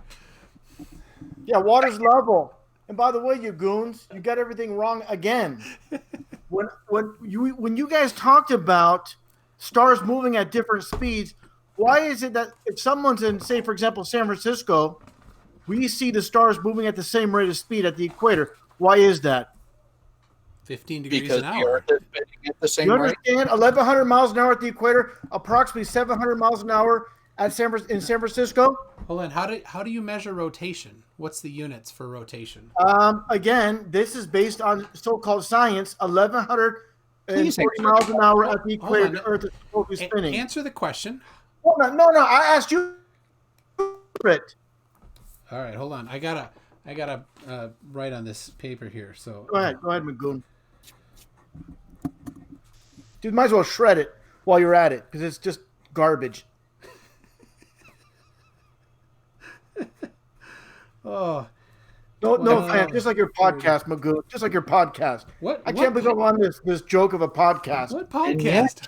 All potatoes. Okay. And Jared, so why am I wasting my time talking to you, bozo? And yet here you are. You're a clown, man. You're a freaking clown. What happened? Hey, what happened to your buddy? What's his name? I even forgot his name. From Non Sequitur. What was his name again? Kyle. Where's your buddy Kyle? I don't give a shit. I never liked Kyle. Oh no, you were on there. Oh, Kyle. You were all lovey-dovey with Kyle talking. Oh, yeah, it's all you know being funny. It's hilarious how that idiot Steve McRae and Kyle got a divorce. What a joke those two bozos are, anyways. Are you jealous? Not at all. Do you need some loving? Do you need some love, RussianVids? Hold on for a second. Let me just say this, and I won't go on too long. But I found it hilarious when I questioned Kyle about seeing the supposed curve of the Earth from a plane. He said he saw it. Then I went on to question McRae, and he says, "No, I've never seen it. The planes I've been in don't go up high enough." So okay. I guess Steve McRae flies in low-flying planes. Huh? Is that how it works? What a joke. Hang on. I got a simple question for you there, RV. I'm the one to ask questions. What happened to Kyle? What happened to Steve McRae? What happened to Non Sequitur? I don't give a shit. Shit. Watch the language there. That boat sunk. Sorry. Just like the ball Earth is sinking. As if that matters. It's funny. RussianVids, do you have corrective lenses? No, I don't wear any glasses, punk. So there's going to be a difference between what you see with your natural vision versus what I'm able to detect with my natural vision? Why's your voice cracking? You got a cold? Why don't you answer the question? Again, if you have vision problems, get it fixed, pal. That's not my problem. Answer the question. That's not my problem. If you have vision problems, then you shouldn't be out there making any kind of assumptions on what you live on if you got visual problems. It's not an assumption. It's a measurement. Get your eyes fixed and then check out and then come back when you get your eyes corrected, pal. That's why we use instruments. Yeah, instruments to supposedly to detect the supposed core of this ball Earth that we supposedly live on, right? Absolutely, is that correct? Yeah. Yeah, it's some imaginary device detecting the core. Do you have an explanation for the seismic readings on a flat Earth? No, well, as far as earthquakes, it's very simple. You can have, any flat plane, and you can have, like, for example, cracks, dirt, like, for example, in your backyard, a little mini sinkhole. That has nothing to do with the curvature of the seismic measurements. I understand that. No, hold on. I don't think you do. So there's an earthquake in California, and over in Italy, they measure they measure the seismic activity in Italy. They also measure it in Japan. They measure it in Argentina. They measure it in Australia. Can you explain the measurements? Because they work perfectly well on a sphere, but so far nobody's been able to figure out how it would work on a flat surface. Why would it make a difference? It makes Explain a big that, difference. Nicola. How? Explain it Oh, in detail. in detail. All right, so you don't have that. Okay. No, you can answer it. What's the difference if it's on a ball or a flat surface? What's the difference? It's the timing. It's the amount of time that it takes to get from one to the other side, right? Or from one to the other position that it's measured in, right? So as it goes out, if it were flat and you have the epicenter here, right? Then at these two spots at equidistant from the center of the earthquake would read it at the same time. But on the flat Earth, it doesn't make sense because you'd have an earthquake on California, and it should take the longest amount of time to get over to like Australia, but it doesn't. For some reason, that's not the way it works. It actually, the antipodal position is the last place to get the readings. The antipodal on a sphere is the last place to get those readings. So how does that work? Okay, let me ask you this simple question regarding this. If you're not going to answer, then say, I'll just mark it down as a runaway. Okay. No, I'm going to answer. I'm going to ask you. I'm going to follow up with a question. Okay, you're claiming, there, people in California are figuring out the what's going on as far as potential earthquakes in Italy. What's the curvature rate from say California to Italy?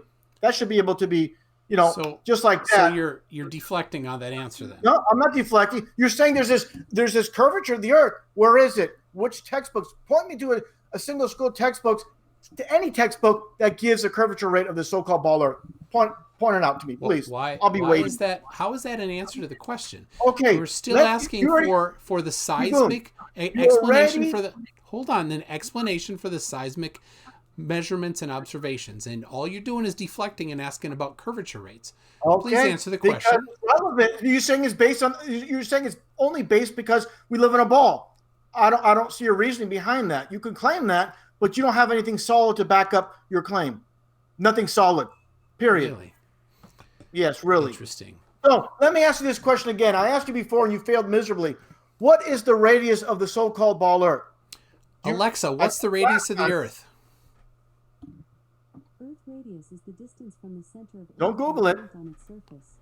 Its value ranges from 6,478 kilometers at the So that's how you find it out. Yeah, you don't even know.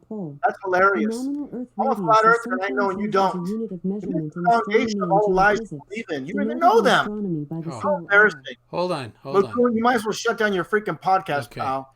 You don't know what a podcast is? This is not a podcast. Live stream podcast. Okay. So thing. If you want to know something about the Earth, you can Google it. You can ask your Amazon Echo. Well, here's the thing: isn't it embarrassing? This guy here sitting in his room, maybe his mom's basement. I have no idea. Looks like it with that fake globe behind you. You believe in this nonsense. This is but you don't know the foundation of what you believe in. Do you see? You don't know the foundation of what you believe in. This is a dollhouse. Look at the dollhouse. So if 33UC wants to come over, he can play with the dollhouse for a while when he gets here. So if you want to know the radius of the Earth, you can Google it, right? So, I don't need to know. I'm asking you. You don't know the foundation of what you believe in. That's the problem, pal. So you understand? If I don't know the foundation for what I believe, that's a problem. Okay, how high is the sun on the flat Earth? We can only have approximations because I don't have a measurement tape that goes there. But if you don't know the foundation, then how can you defend it? Listen, Maguni, let me ask you this. You should know this as well. Going through time, the distance of the sun has changed many times, from 10 million miles to 80 to 93. So this is your so-called science that's supposedly solid. Not very solid to me, very flimsy, if you ask me, pal. And by the way, it's not just Thomas Dolby that has a song called Blinded by Science. Foreigner has a song as well. Look it up. Look it up. They give us the truth in this world of duality and opposites. They lie to us in the school textbooks, in the news. They give us the truth in Hollywood movies. Yes. Not yes. all Okay. of it, So but they give you us don't. the You, truth. so you can't explain the seismic activity. Let me. I already told you. If No, you they didn't. can, You didn't explain it. well, let me ask you this: if they know what they're doing, why can't they accurately predict when the next earthquake's going to happen? Oh, that's a whole different thing than a prediction So of what's your earthquakes. point? I don't understand what your point is. It works in a ball. It works on Prediction flat. of That's earthquakes. an irrelevant point. You're making an irrelevant point, pal. It has nothing to do with if the Earth is curved or flat. So that's really a moot point, and it's not really relevant whatsoever. In this, All right. So your answer is no. Got it. All right. So there. I never said no to anything. I always answer all these freaking ridiculous questions you throw at me, pal. I'm paraphrasing, of course. So let me pull this up here. Let me put it up there, and here I'll pull it up. I'll put it, and I'll have to share this to you actually. But I do have. We're talking with a seismologist, somebody that spends his days doing these kinds of things. Let me share this to you because you're going to want to see this.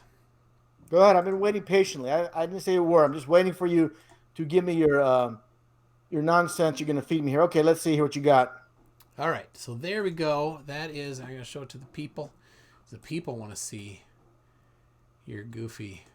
There it is. So there is a, if you look at the very top there, F, that would be the epicenter of the earthquake. And so these are the different P, S, and K waves that happen between that happen. That's how we know that there's a solid and a liquid core, right? And so you see just like some nonsense graph that doesn't mean anything to me or anybody else. Your inability to understand it doesn't make it untrue. Okay?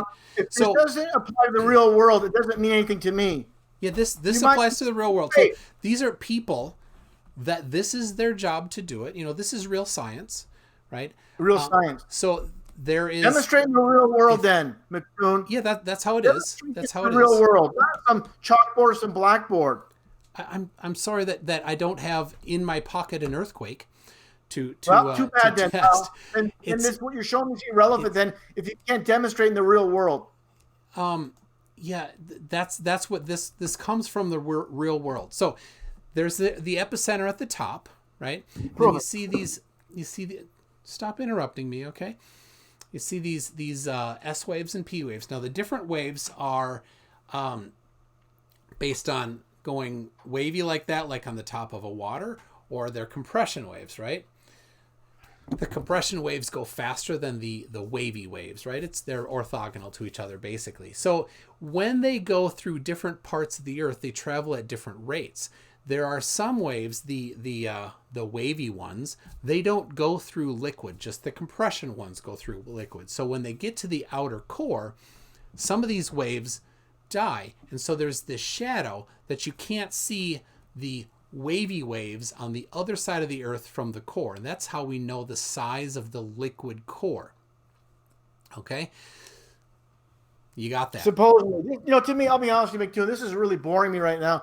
This is just a bunch of nonsense. You have some graph, over your freaking head. graph, some piece of paper, with some scribbles on it, some lines. So Jared, am I doing good with the explaining to a 6-year-old thing? That's what I'm shooting for here. So far, I haven't seen you deceive 6-year-olds with. They'll believe this nonsense. They're too dumb. They're too young to understand that this is just a bunch of nonsense. Okay. Okay, so nuh-uh is the paraphrase. So okay, so you don't have to summarize, you don't have an explanation for the observations. You're wasting my time. I'm gonna be going pretty soon. This is really wasting my time. Okay. So you're a colossal waste of time. This whole thing about you sharing my video, and thanks to 33 for bringing this to my attention, because you two goons are just a real waste of time. But nonetheless, yeah, such a waste of time. You decided to come in and join us and try to correct us and fail. 33 told me what you guys are pulling up my video, totally disrespecting me in my work, and you guys are holding on to this religion, this nonsense. Yeah, but you think you don't have evidence. Let me ask you this: Do you really believe when people in Australia get buried in their coffins that they're actually being buried upside down on a globe while the Earth is spinning? Look at like a merry-go-round upside down. How ridiculous are you guys? Not you guys at all. are heads. You guys are All right. unbelievable. Hey, you ask a question, an adult then pauses to let the other people talk. All right, so I think Jared had an answer to that. Go ahead, Magoon. Sorry about that. Go ahead. Jared, So go my ahead. question to you was, what determines down on a globe? Very simple. When you're supposedly in the ISS, supposedly looking at the ball Earth. No. You're looking at North America and you're looking at South America. One's up and one's down. How hard can it be? Are you really that stupid, Jared? Yeah, that's What not how it works. determines down on a globe? Baby, scrape ships? What determines down on a globe? I just told you, idiot. No, you didn't. I told you, if you're aboard the ISS looking at the ball Earth, you see the so-called North Pole. Then you should see the so-called South Pole. What determines down on the Earth? I just explained you don't even understand what to. Oh my gosh, this is awesome. Magoon, look at the bottom of that globe. What does it say on there? What determines down? It says the reshelf. I don't know. It's the brand. You want to see what it says on the bottom? Yeah, I know what you're looking for. It does not say not for educational use. It does not say that there. So, McDoon, I just saw one at a local store, outlet store, and I saw it. All right, so here's what you do. You just go to Google, you type educational globes. There's lots of them. Some globes are decorative, some are educational. The one back here is a school globe, what we got when we purchased our homeschool curriculum the very first time several years ago. So, still, it's Jal Q says, still it's decorative. A globe is decorative, whether it's educational or not. That's true. So, all right. So which way is down? Which way is down? Again, this way is down. Hold on. This way is down. This way is down. This way is down. Well, you know what? This way is down. Towards the center of this is down. That's how down works on the globe. So there is nobody in Australia that's upside down, because to them, that way is down. But when you're climbing Mount Chimborazo in South America, there in Ecuador, that's down. You see, okay, it's pretty simple. Let me ask you a simple question here, McToon. Say, for example, you want to hold that globe up and have Australia pointing up like you did. Let's do that. How about that, McToon? Hold up that globe again, please. Okay. And have Australia facing up, okay? Like you did earlier. Sure. Yeah, do that, please. Yes, thank you very much.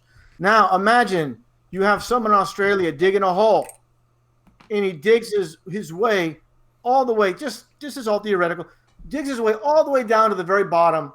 Is he going to come out feet first or head first when he digs all the way to through the so-called ball Earth? What's going to happen here? He'll die before he gets there. I'm asking you. Is your name McToon? I asked him. Shut up. You forgot to call me McGoon. So, all right. So here's how it works. If you did have a hole all the way through, and you'd probably want to evacuate it of air, and you'd probably want to not have it quite straight because of the rotation will mess things up. But if you could do that, you'd jump in here, right? And then you'd travel through, and when you got to the middle, you'd accelerate till you got to the middle, then you'd start decelerating till you got to the other side. And if you didn't flip around, you'd come out feet first, right? So you'd be coming upside down. Now, if somebody caught you, they'd catch you upside down, and then they'd set you upright, and then you'd stand like that, facing, because now down is this way. It's pretty... I don't think it's all that hard. So you're not going to flip over due to gravity then, huh? Gravity's not going to make you flip over, be upright? I suppose if you were a cat, you could definitely do that. If you were not a cat, it might be harder because they're not the rest of us aren't as good at flipping around as a cat is, right? You ever hold a cat upside down and drop them? They flip. It's really good. The rabbit as well. Let me ask you something else, McToon, here, as we're on the subject of this fake, phony, baloney ball Earth. As far as satellites, I've actually made a video demonstrating the nonsense of satellites. They're all just basically Google airplanes zipping around. through space. Of course, Google using cars, vans, just going through the city streets. I have footage. You could zoom in from these so-called satellites in space. You can zoom in, and you can see people walking the streets. You can see individuals. You can see cars. You can see motorbikes. When you zoom out, you don't see a single airplane in the sky. You don't see any cargo ships hanging off the side of the so-called ball Earth. Why is that? You don't see any clouds. Why is that? It's all done by a plane. Hold on. Let's answer the question for you. Thank you very much. So it's orientation, right? So a satellite is going to be taking, for the most part, the best place for it to take a picture is going to be from, directly above it. Of course, it'll take some stuff sideways, but for the most part, it's going to be directly above it because the satellites orbit and they change their orbit. It's inclined. Wait, hold on, McDoon. Are you speaking factual, or are you just making this up as you go along? This is factual. Okay, can you supply me with the evidence that you're claiming here? You don't need to do it now, but just send it to me for my information. And later on, I can rebut that. So I want this to move along. I don't want you to stall. I'll tell you right now. The website Heavens Above, I think, is the website where you can look at the path of different satellites. So you can find the satellite that is the one or the multiple satellites that take pictures for satellite pictures and stuff. So, but you didn't answer my question, McToon. What about the planes? There's So there are, and I have seen. All right, there are pictures of planes from satellites. Again, there's supposed to be 20,000 in the sky at one time. Literally planes? Thousands just above. Yes, above the United States at once. So here's Hey, the how deal. about this, McToon? How about this, pal? You asked a question. Hold on. I'm about to answer it. Hold on. Just do me this one favor. If while we're speaking, how about this? Can you do me a favor and pull up Flight Radar 24 and get a nice solid image of real-time flights that are happening right now. Hold on. We can one topic at a time, okay? Yeah, I'm talking about planes. About this. Yeah, go ahead. You go real fast. You try to change. Like you think like bringing up some objection, then changing the topic somehow proves your point. That's not how it works, right? We're talking about satellites. This is regards to why we can't see planes. A plane from a satellite. All right, so plane plural, not plane. Planes. Yeah. So now here's the thing. Now, if you're going to be taking pictures of the ground with your satellite, you pass over the ground many times. Do you want clouds in the way or not? No, you don't want clouds in the way. If you're taking pictures of the ground, do you want planes in the way of somebody's house or not? You don't. So what you're going to do is you're going to pick the pictures that don't have planes in the way of things that are important. But you'll find that the satellite pictures on Google Maps and stuff doesn't have clouds and other things obstructing the view of the ground. But over water, you'll find it more often because there's nothing all that interesting on the surface of the water. Does that explain answer your question? Water. No. Here's the thing is I'm going to follow up to that, and I appreciate you answering that. And here's the thing is, McToon, is I actually, did, like I said, a ton of research on this. And actually, no planes, again, if you pull up Flight Radar 24, the amount of planes that you'll see show up does not correspond to what Google Earth shows. It doesn't match up. It's basically like the ball, a bunch of stitching. They take images, photos from planes, and they stitch it all together. And basically, of course, what they're showing with these cities, with these towns and everything else, it's real. But when you pan out to a certain point, then it becomes CGI nonsense garbage. Right. Do you think the images that you get when zoomed in or at any level of zoom on Google Earth or Google Maps, do you think that is a real-time image? Of course not. But so why would you expect it to match up with a flight radar? Hold on, Jared, let me answer. If I take video footage on an overpass looking at a freeway with a bunch of cars, and I do a live stream on Facebook of the same freeway at the same time of rush hour, both instances you should see cars. It doesn't matter if it's past or present. Do you understand this? It's very simple. Oh, because there's no gaps in the traffic that you would end up catching on that. Again, I just said rush hour or anytime. There's planes right now. Like I said, I didn't say plane. I said planes, and that's one single out of 20,000. And who knows? That's probably freaking, like I said, photoshopped in. I want to see with Google Earth. Go to Google Earth. Forget this one supposed snapshot. Go to Google Earth. Let's do the same. How about that, pal? Hold on. You're gonna change the goalpost here, right? So no, I'm not changing no goalpost. You wanted a picture. I'm talking about Google Earth. You're showing a freaking image here. So that I can't verify because it isn't the way that you want it to be. Somehow disproves it. Sorry. No, it's not how it works. Here's the thing is, Magoon, when you go to Flight Radar 24, you can actually get everything about the plane, the serial number of the plane, the destination, where it's landing, what time, all these approximates. But the bottom line is, when you go to Google Earth, you're not going to see the 20,000 supposed planes in the sky. This piece of crap thing you're showing me here means nothing to me. They cherry pick the images for that. Do you think that they're live? Do you really think they're live? That's kind of what it sounds like. It doesn't matter. The point is, at some point, when these satellites were getting the footage, there should be planes. Do you understand something so very simple, McToon? Of course I do, and I explained to you that there. Why are you trying to worm your way around this again, pal? If you're gonna pay for a picture of your property, do you want a plane in the way? So you're telling me is they remove the planes? Is that what you're saying? They take multiple images and pick the best for the situation that they're doing. So yes. Hold on, Jared. So it's just like the Ball Earth where they're stitching it all together. It's not really real. Oh, it's absolutely stitched together, and they don't claim anything otherwise. Thank you very much. There you go. And they're just like they stitched together the fake Ball Earth as well. So do you deny all panoramic images? What does it have to do with planes? Just answer the question and we'll get there. Do you deny all panoramic images? It depends on the image. It could be fakery with all images. Why? Because people fake things. Just like a woman on Facebook, that looks ugly like a dog, and she'll make herself look nice and pretty for her Facebook profile picture. People do stuff like that. Yeah, and here's the thing. A panoramic image is a computer-based algorithm that stitches multiple images together to create one larger image. That is stitching together. So your point is? If you're denying Google Earth because of stitching, then you, by fiat, you need to deny all panoramic images too. What I'm explaining to you is there's manipulation. It's not what it's as advertised. You have evidence of this?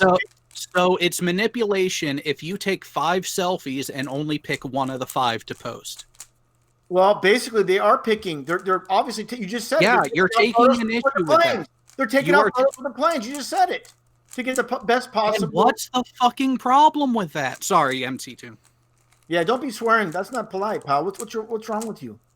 The bottom line is this: just like the freaking Ball Earth, we have supposedly 2 images. Was it from 1973 and 2015? The only so-called full images of the Ball Earth. In all these years, that's one every 10 minutes. You didn't do your research on that very well.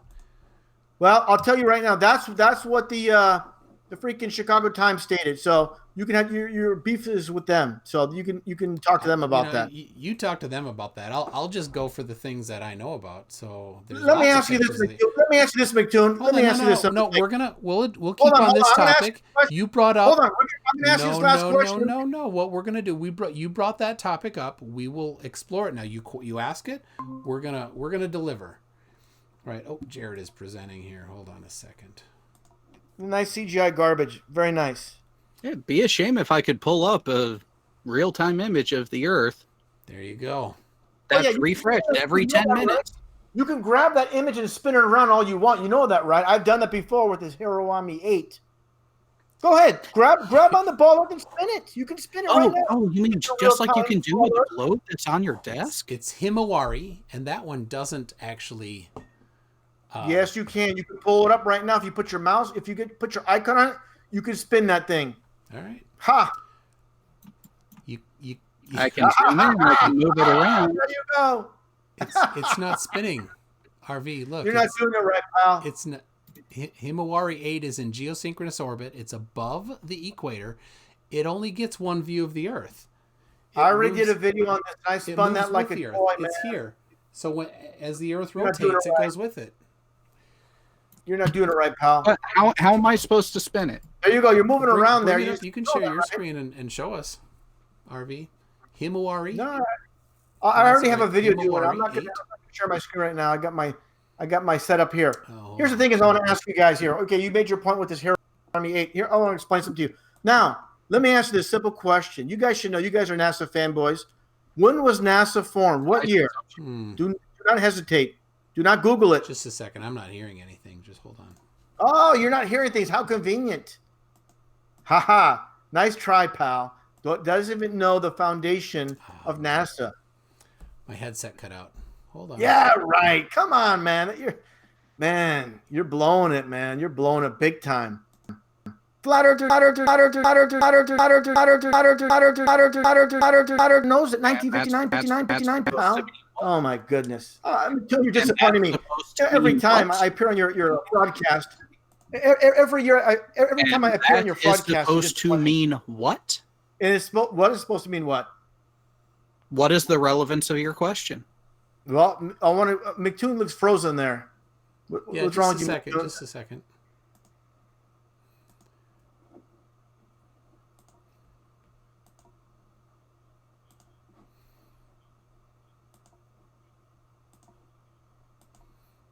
Now, question was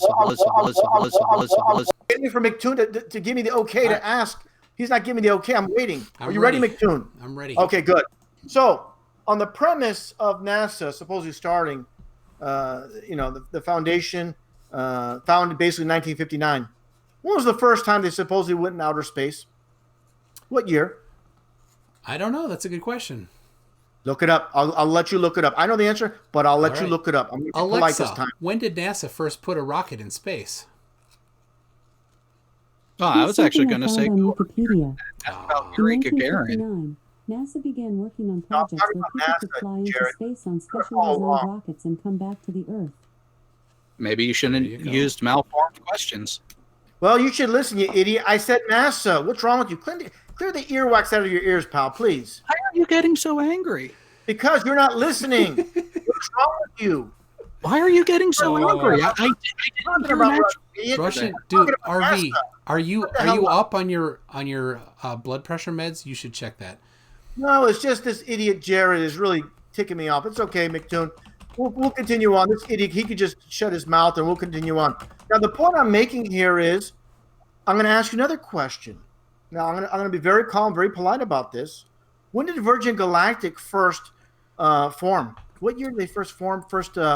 What year were they founded? With their so-called adventures to space. So, yeah, I know where you're going with this, but just go ahead and make your point instead of the question and answer thing. The question first, I'll make my point. Yeah. Because it's very relevant. You go ahead. No, I'm asking you to answer the question. I don't know. Okay, fair enough. Basically, what I'm getting at is it was about 17, 18 years after Virgin Galactic formed, they supposedly went into space the first time. So what's up with this backward technology where NASA can do it in the 60s, go into space a few years, with that rickety-rockety technology, then you have Virgin Galactic, basically formed, again, it was 17, 18 years ago. They couldn't get into freaking space. All those failures, with Richard Branson, and what's going on here? Nothing adds up. Nothing makes sense. So all right. Backwards. Okay. My point is, with technology of these, going back to the 60s compared to today, there should be, some advancement. So when did the rocket programs begin? Again, you're trying to deviate from the question. No. This is going directly to your point. When did the actual rocket programs of any nation begin? Well, basically, Russia was the first in space, of course, but that's irrelevant. No, they weren't. Hold on. That's irrelevant to what I'm getting at. It's directly relevant. Hold on. The point I'm making here is clear that with NASA being able to go into space, I mean, this is prior. This is pre Atari 2600, pre cell phones, pre color TVs. They're in freaking space. Okay. Yeah. Again, so please answer my question. When was the first object put into an altitude that would be considered orbit? Virgin Galactic can't go into space in 2015, 2016. Right. Hold on. RussianVids. Your turn to stop talking. Okay, go ahead. RV, very simple question. When did rocket programs begin? I'll even let you just answer the decade. Bottom line is this: when it comes to rockets, answer the question, please. I'm going to answer the freaking question. Shut up. The whole point of these rockets supposedly going to space, they don't go into space. It doesn't matter. All they had to do, the whole premise behind rockets is just enough power to do their arc and freaking dump in the ocean. They don't go into space. They don't go straight up. They supposedly do this low Earth orbit. It's a joke. I already showed many. All right, please answer the question. What decade did most nations' rocket programs begin? The first image of the so-called side of the ball Earth was by a German V rocket right after World War II, and that was by the U.S. in White Plains, New Mexico. So that was the very first so-called launch into space, and that's irrelevant. That's why I don't want to answer. It has nothing to do. That's a very good question. So RussianVids, let him talk. It goes directly to what you were trying to say with your Virgin Galactic argument, because you're actually skipping almost 20 years of work before the actual change of the name of the organization to NASA. Again, sounding. It's just like if you have the baseball team Colt 45s in Houston, they change over to the Astros. It's a different team. It's not the same thing. Different entity. It's a different name. It's not the same. A different name makes it different. You want to split hairs here. You're getting off the point. My point is this. Technology is supposed to go backwards. They can't get to the moon today. Okay, RussianVids. Hold on. I'd love to go to the moon. I'd love to go back to the moon. It's my turn. It's my turn to talk. We don't have the technology to do it anymore. My turn to talk. RussianVids. My show, my turn to talk. Okay? Go ahead, Goon. About that, pal. The amount of time that it takes from one thing to the next has no bearing on anything, number one. Number two, it's longer than you're suggesting, and a name change doesn't change anything. In fact, if you're going to go with sports teams, then every single time that they take the field, it's technically a different team because there's a different player and there are different ages and there are different skill levels. But none of that actually matters. I'll give you one more thing that doesn't actually matter. When they're sending people to space in the 60s, they had a whole different mission and goal than Virgin Galactic. Virgin Galactic wants to commercialize it and sell it to people. People won't go on it if they have any sense that it might be risky. The people who were volunteering to go to the moon knew that there's a big chance that they wouldn't go. In fact, they knew because they could not get life insurance, right? So none of that matters, though. None matters. None is evidence. None is evidence. And your laughing is meaningless. So do you have evidence? Do you have evidence? Hold on. Just hold on. Hold your horses. So the inability for NASA to go to the moon in 2020, which is a few days or a couple of days here, they can't go to the freaking moon in 2020. We don't have that technology anymore. It's been destroyed. This is from Don Pettit. Why was it destroyed? How was it destroyed? He never answered that question. All right. I will answer that question for you now. Don't interrupt, please. Okay. 1972, while Apollo 16, I believe, was on the moon, Congress approved the space shuttle program. After Apollo 17, they wanted to do Apollo 18. They did not get funding for it. They did not do Apollo 18. The movie Apollo 18 didn't really happen. It's just fiction. Go watch it. It's not that good, but whatever. So they did not have then the budget to continue sending Apollo programs to the moon, to space, to any of that. All of that stuff got canceled. So if you're in charge of NASA and Congress says, we're not giving you any more money for Apollo, what do? You have to park it. You don't get to do anything with it. You shut down all the programs. All your money, all your attention, all your focus is now in the space shuttle program. 1973, that's all they're working on now, right? So what do you do with that technology? You don't advance it anymore. And so now here it is, 2019, 2000, more recently they started working on going back to the moon. They don't have the Apollo rockets that they've been maintaining and keeping up to date with technology and anything. They're just sitting there in basically museums. So now what do? You have to start from zero. Is this your excuse, or is this NASA's official explanation? Let's get this clear. Let's be straight about it. I am not a spokesperson for NASA. It's both. Okay, that means you're just both. No, it's both. There was a political shift where there was not the public will to continue on with what the moon mission started, which is why everything shifted from the moon and then further to staying in just low Earth orbit. And then as technology improved domestically, as technology improved elsewhere, they started looking at what was used during Apollo as antiquated. And because of that change, the ability to maintain and operate that era of technology ceased. And I saw this firsthand, as there are systems that if certain components failed, we had to scrap the entire thing because there were no replacement parts available, because the manufacturing for those parts was not feasible and was no longer maintained. Okay, Jared, this sounds like a great excuse for just... So we got hold on. Can I interrupt here? I got a couple questions. A couple of statements here. John Rapp says, I'm in Sydney. It's simple. Down is towards my feet. That's the direction of the center of the Earth. Don't you understand? South is not down.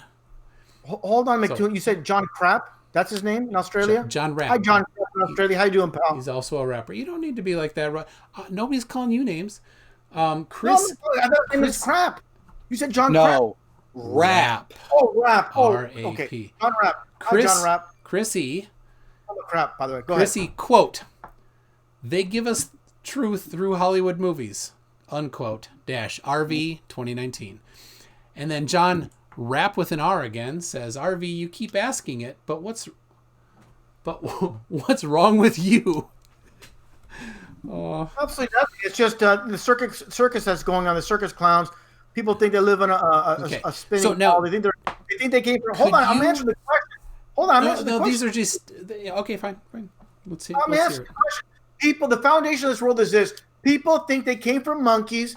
They live on a freaking spinning ball. Am I muted here, McToon? No. Okay. You're not muted. You're just misrepresenting what the actual explanation is. Okay, let me answer it. So this is the foundation. People are taught at 5 years old that basically that we came from monkeys, we're living on a spinning ball, and at 5 years old, you never freaking question it again. In the first grade, second grade, there's not a bunch of kids in the second grade saying, I wonder if they're lying to us. No, you just believe it. So you grew up to be a child that's conditioned to believe this, and you grew up to be an adult not questioning it either. That's you, McToon. That's you, Jared. And that's all these idiots in your chat box as well. So why do you constantly get things wrong in your retelling during that narrative you like to spin? Because let me ask you this. What have you figured out for yourself without freaking reading up some textbook or something you saw on TV? What have you figured out for yourself when it comes to science? Let me show you. Go ahead. Let me tell you. So I took a trip to Alaska this summer to chaperone a high school trip. So I flew from Minneapolis to Anchorage. I did not have a window seat on the way there, unfortunately, but on the way back I did. It was nighttime, and so let me get this picture I took. It was really cool. So what have I done to question? I have questioned because all the flat earthers said research flat earth. So I did research flat earth. So here we go. I took this picture. Yeah. Hold on. I gotta bring it up there. I gotta present it to you. Flying the plane, McToon? McToon, you're flying the plane? What's this? I was not. Your camera. Okay, I see it now. I was not flying the plane. I was a passenger. I see it. Okay. I was a passenger. So right there. So I used the Theodolite app.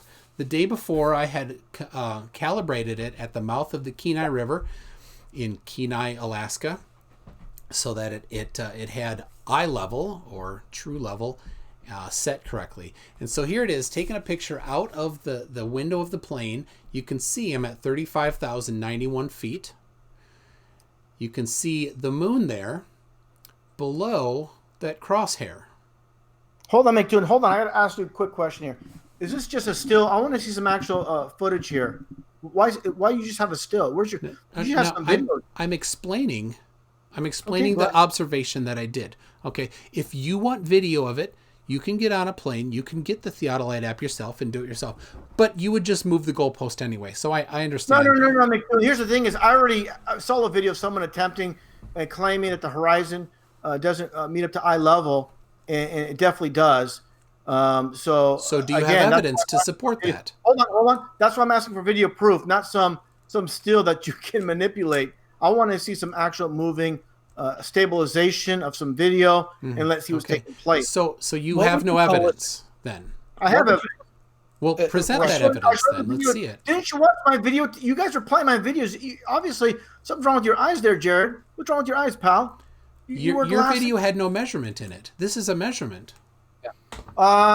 Measuring through opticals,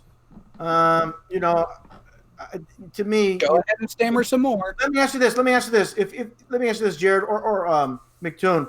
If you saw a ship, you didn't know the class. Say, for example, a battleship. You know the class. Are you deflecting again? Hold on. Okay. Hold on. All right. Just by visuals, tell me the length of that ship by visuals alone. Well, that's easy. How do you get the measurements? Say for example, the thing is, I'd say a mile away. Okay. How are you gonna get the measurements? So accurate measurements. If it was stationary, I would call up my friend Jesse Kozlowski and ask him if I could meet him there and have him bring his theodolite. Let me ask you this, McToon. When you go to, say, the Men's Warehouse and you get fitted for a suit, I don't know if you even have a suit. No, I don't wear suits. What kind of bad decisions do you think I made that I have to wear suits? Yeah, I don't this is what I wear to work. Hang on. You are married. Hold on. I'm trying to get my point across. When you go to the Men's Warehouse and just look at you without physically putting the tape measure to you, they're going to know the dimensions of. Of course, they're different. They're different things. So apples and oranges. Thank you.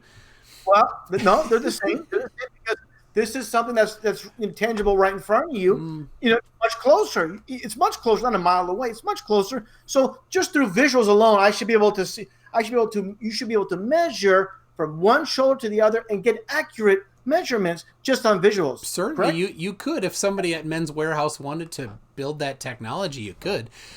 With your own eyes. Maybe your own eyes. Well, no, our eyes aren't that good. Our senses aren't that good. So like a theodolite is a great thing to measure angles and then you can ascertain distances and heights and widths and all sorts of things with a theodolite. In fact, a theodolite is the fundamental thing that plotted out the entire all of the boundaries and borders of our country and the world. Yeah, how very nice over the world.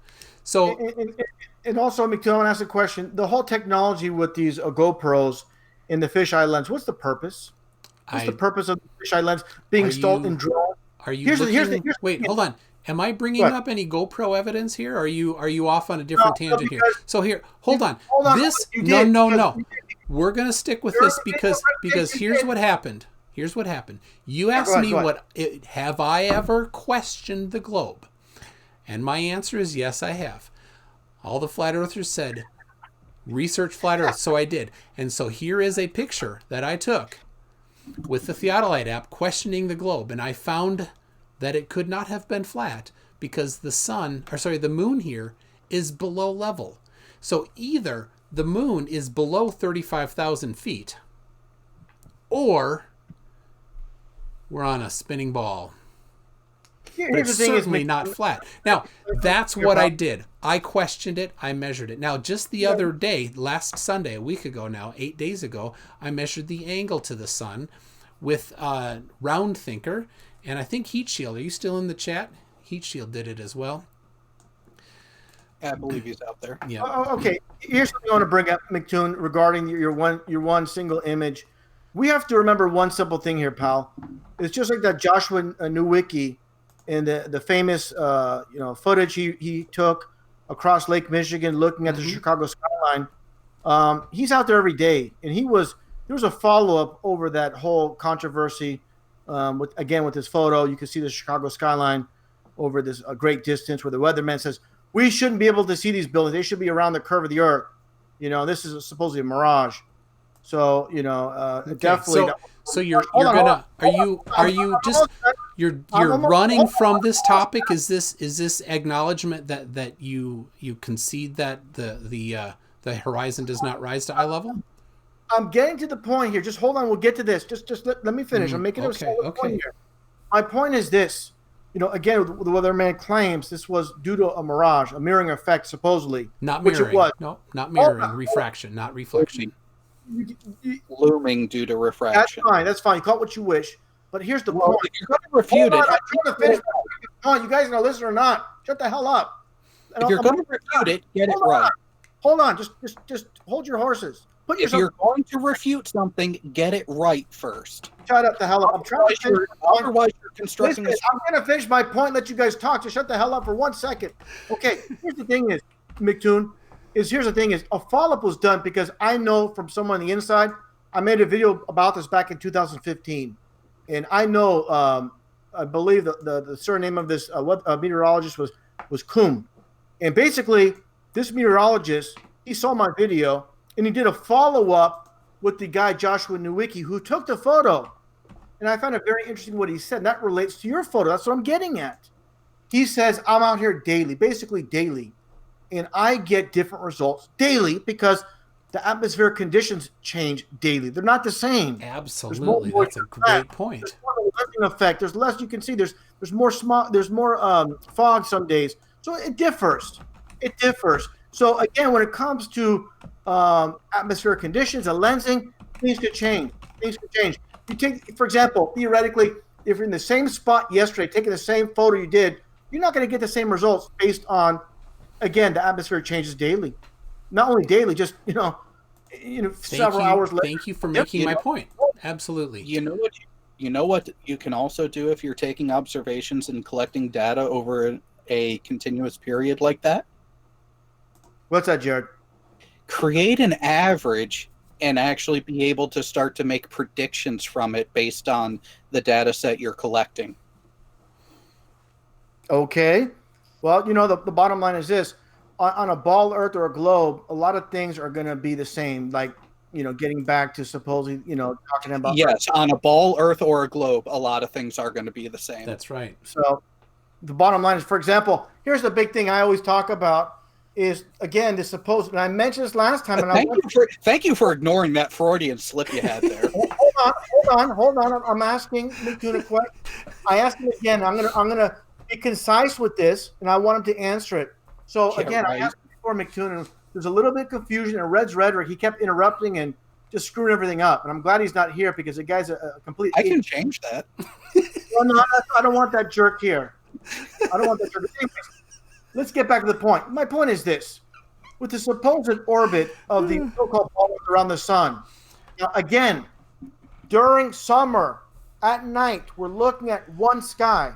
We know we see the Big Dipper. We went over this. Hold on. He didn't answer it properly. That's what I'm getting at. I did. You understand it. Hold on. Hold your horses, Garrett. Or hold that eagle, whatever.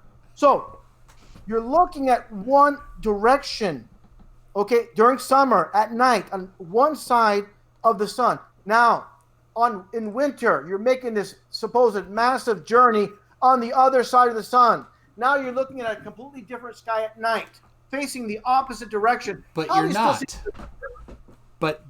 So you can't disprove the Earth by getting the model wrong. So here's the deal, right? Here's the North Celestial Pole this way, right? The Big Dipper's right next to it, right? So the constellations this way, right? You don't see them in summer and winter the same because there's the sun in the way half the time and not half the time. But this way, towards the North Celestial Pole, which has Polaris near it and the Big Dipper near it, that's this way. So it doesn't matter where you are in relation to the sun because it's north. Hold on. let's start over. How about you hold that so-called ball Earth, that phony baloney ball Earth, in the proper supposed angle at the axis? There is no proper supposed angle. There is none. Okay. There is none. Okay. You want to say that? Bottom line is you're looking at two different directions, opposite sides at nighttime. No. Okay. It doesn't have sense. This is absolute checkmate on the phony baloney ball Earth. All it is, RussianVids, is you not understanding it. That doesn't disprove it. All you're doing is worming your way out of the fact that you can see, again, the Big Dipper 365 days a year. The stars don't change year after year. Can you see Orion 365 days a year? Let me explain this. Century after century, year after year, century after century, we see the same constellations. We're supposedly zipping through space, at these tremendous speeds, 500,000 miles an hour. We see the same constellations year after year after year. The same spot year after year after. Here's the thing too about the star trails. Very important. If we see the star trails as we do as a circle with the time lapse, if we're moving at 500,000 miles an hour, it should be a complete blur. No, again, RussianVids, if you're going to try to refute the model, actually understand the model. Idiot. Don't say I don't. Really. Does Polaris move? On the ground, pal. Does Polaris move in relation to the North Celestial Pole? Say that again. Does Polaris move in relation to the North Celestial Pole? As far as Polaris moving, it's a simple yes or no. Hold on. I'm answering the question. Supposedly, I saw McToon put out, do a screen share of that one piece of paper making the claim. How about some physical evidence in the real world? I'm not gonna believe it if I see it through science. Hold on. I want to see it demonstrated through science, not by this freaking graph with all these numbers. This is not science. Science is about documenting things. This is science to you. Science is in the real world. Absolutely science. Show me through observation. Polaris is actually making this movement, as you claim, through science. Hey, RussianVids, when you're doing science properly, do you or do you not document the results of the data you collect? There's no problem with the documents. No. Hold on. You're bitching about the documents he's showing. Hold on. You are complaining about the documents he is showing, which is showing the data collected. How about you don't interrupt me? I'm going to answer the question, and I won't have to interrupt you. Simply, whatever. I don't have a problem with anything mapped out. You want to put it on a piece of paper, but it must match our reality. It must be demonstrated through science. It does. Observation. Agreed. Then show how a nautical almanac is wrong. Show us side by side. Hold on. Show us side by side. Keep your freaking graph up. Now put a video or put some other scientific observation proving your point that equates to what you're showing on the piece of paper. So how would you propose? So listen up here. How would you propose? 33. How you guys doing, pal? How would you propose that I show you Polaris in 1850? You don't need to show it. Show it now. Show it 10 years ago. Show it 5 years ago. I can't show you Polaris in 1850. I don't have a TARDIS. I did not ask for that. I didn't ask for that. Here's the deal. In 1850, people documented it. How about 5 years ago? You want to see 5 years ago? You won't accept it either because it's just documentation. How about show it? Yeah. How about show it? Because I don't have a time machine. Do you? Oh, how about show that any time, hold on. Type of any scientific. Hold on a second. We have good news. Just a second. Piece of paper. So we got good news. BM Furball says we can borrow his TARDIS. Problem? What? We can borrow his TARDIS. So whatever. BM, bottom line is this. Could you pop over here quick, and then we'll pick up RV. RV, what's your address? Hold on. What's your address? You can send to my email. No. We're gonna come pick you up. We need your address in space. I'm in Minnesota somewhere. You're not in Minnesota. You're in California. Come on. I live right by the Target Center in Minnesota. By the Target Center. What's near the Target Center? I don't think you've been here. Staples. There's no Staples in Minnesota. No, the other Minnesota. St. Paul. That was it. St. Paul. Oh, is there a Staples store in St. Paul? I'm just messing with you guys. I don't live in Minnesota. You know that. I'm just You're in joking San with you guys. Francisco. I know that. I don't want these idiots showing up my door. Are you kidding me? Well, then how can we pick you up and bring you to 1850? Nah, ain't gonna happen. All I want is listen. Let's all joking aside here, guys. Yeah, I'm gonna calm down a little bit. All I'm asking is for some scientific evidence. That's on the screen right now. I'm trying to answer a question, and I'm calm. When you guys interrupt me, then I got to raise my voice. You see how it works? How about just let me answer the question?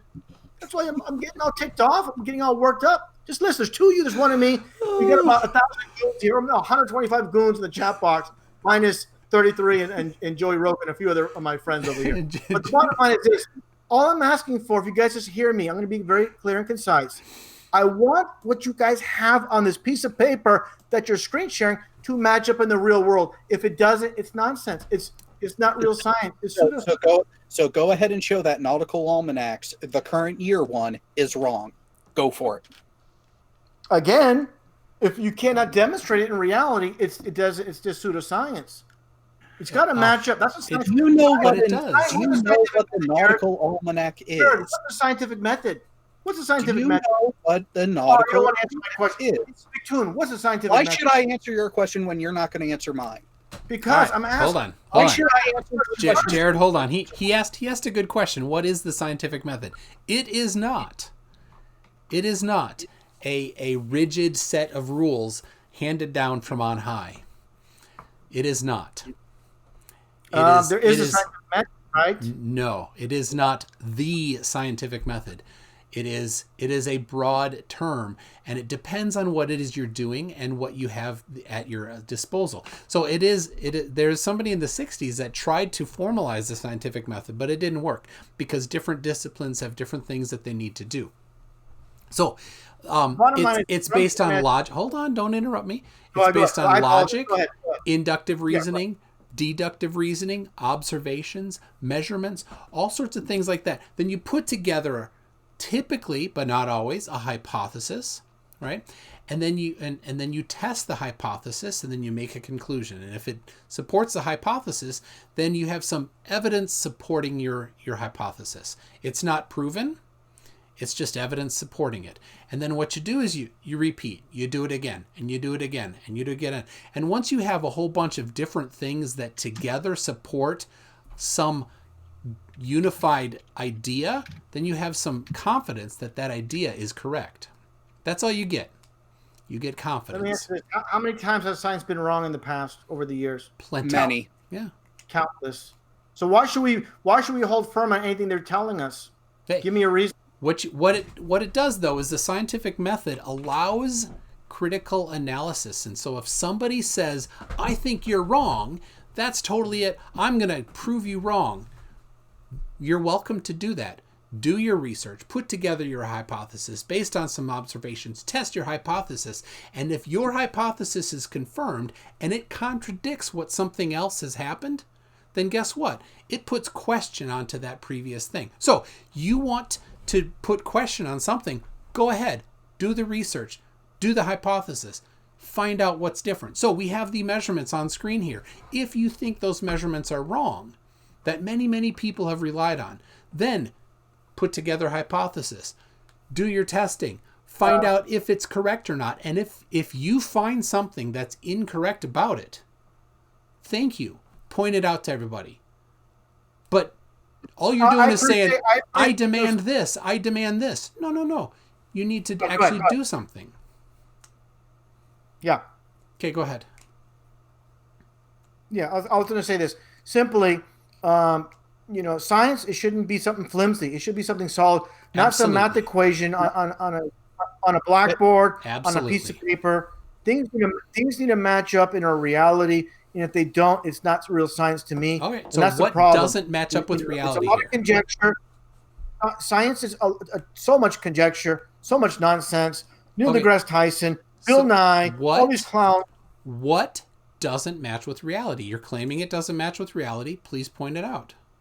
Very simple. How water can stick to the external. No, right here. We're looking at this right here. Polaris observations, 1850 to 2017. What doesn't match? Again, I don't care. You can match up all the numbers you want. I can fabricate any numbers I want. These are not. So if they're fabricated, present your evidence that they're fabricated. I can simply say, I'm the authority. I'm going to put myself in an authority position. I'm going to just put out some paper and you just believe it. I don't need to show you. You know what's going to happen is people will analyze that. Paper. That's your science. You could just you could put out toilet paper as far as I'm concerned. What's going to happen is people will look at your paper, they'll analyze it, they'll critique it, and they'll publish their critique of it, right? And so if you just made up some crap, they're going to identify that pretty quickly. So if you found some crap in some scientific discoveries, point it out. Here's an easy thing to make and I'll explain to you very simply. All the numbers that you have since supposedly 1850 till 2017 per se. Say, for example, even if the numbers do add up, who cares? If you cannot demonstrate in reality, it means nothing. That's not real science. No, that is documentation. That's how science works. You document what you measured. That's why I question science. When you throw it at me like this, not all science is bad, but this science is a bunch of BS. It's not proven. It's not in the real world. I said it a million times. If 1,000 scientists make a claim, they must prove it through science in the real world. What you have on paper, what we need to do is question things, and not just take this freaking piece of paper you're showing me as gospel. Okay, I don't. But here's the deal: if there is a problem with it, present your evidence that there's a problem with it. That's how science is an invitation. Prove us wrong. Show what's wrong with it. Show me evidence in the real world that backs up these claims. That's what I'm saying. Why don't you understand something so very simple? But we're going around in You're circles. demanding a time machine then. No, I'm not. What I want is, for example, this goes back to 1850. How about we go back to when they're actually using physical evidence? Say, for example, if 1950, 1970, anything you could throw at me to validate. How would we go to 1950 to do that? Well, again, you're not listening to me clearly. I said at the point they use physical observations to prove these numbers that you have here in the sheet of paper. To measure these numbers, not to prove these numbers. Well, then again, it's never been science then. It's never been science-based. They're just math equations. This is a measurement. This isn't a math equation. This is a direct measurement of the elevation. Really that difficult. And how do they get these measurements? Exactly how do they get these measurements? Back in the 1850s? No, actually back in the 1850s by a sextant. And how do they verify it through this sextant? How do they verify repeated use accuracy when you can't actually reach these points? You don't have to reach it to measure it. So you're just going to say, oh, these are the numbers. We're going to claim these are the numbers, and the public just has to believe it. Okay, right? Hang on. RussianVids. If you see a tree across a field, do you have to physically go to the tree to confirm the direction that the tree is in every single time? No, but I did. So why are you expecting it for something that's in the sky? Let me ask you this, Jared. If you're going to look at that tree, give me the measurements of that tree just by looking at it. Give me the exact measurements, the width, the height. We can. How? With the proper information, and there's lots of instruments that could do that for now, you. You're gonna look at some little spot in the sky, some little light in the sky, and determine with where precision. It is.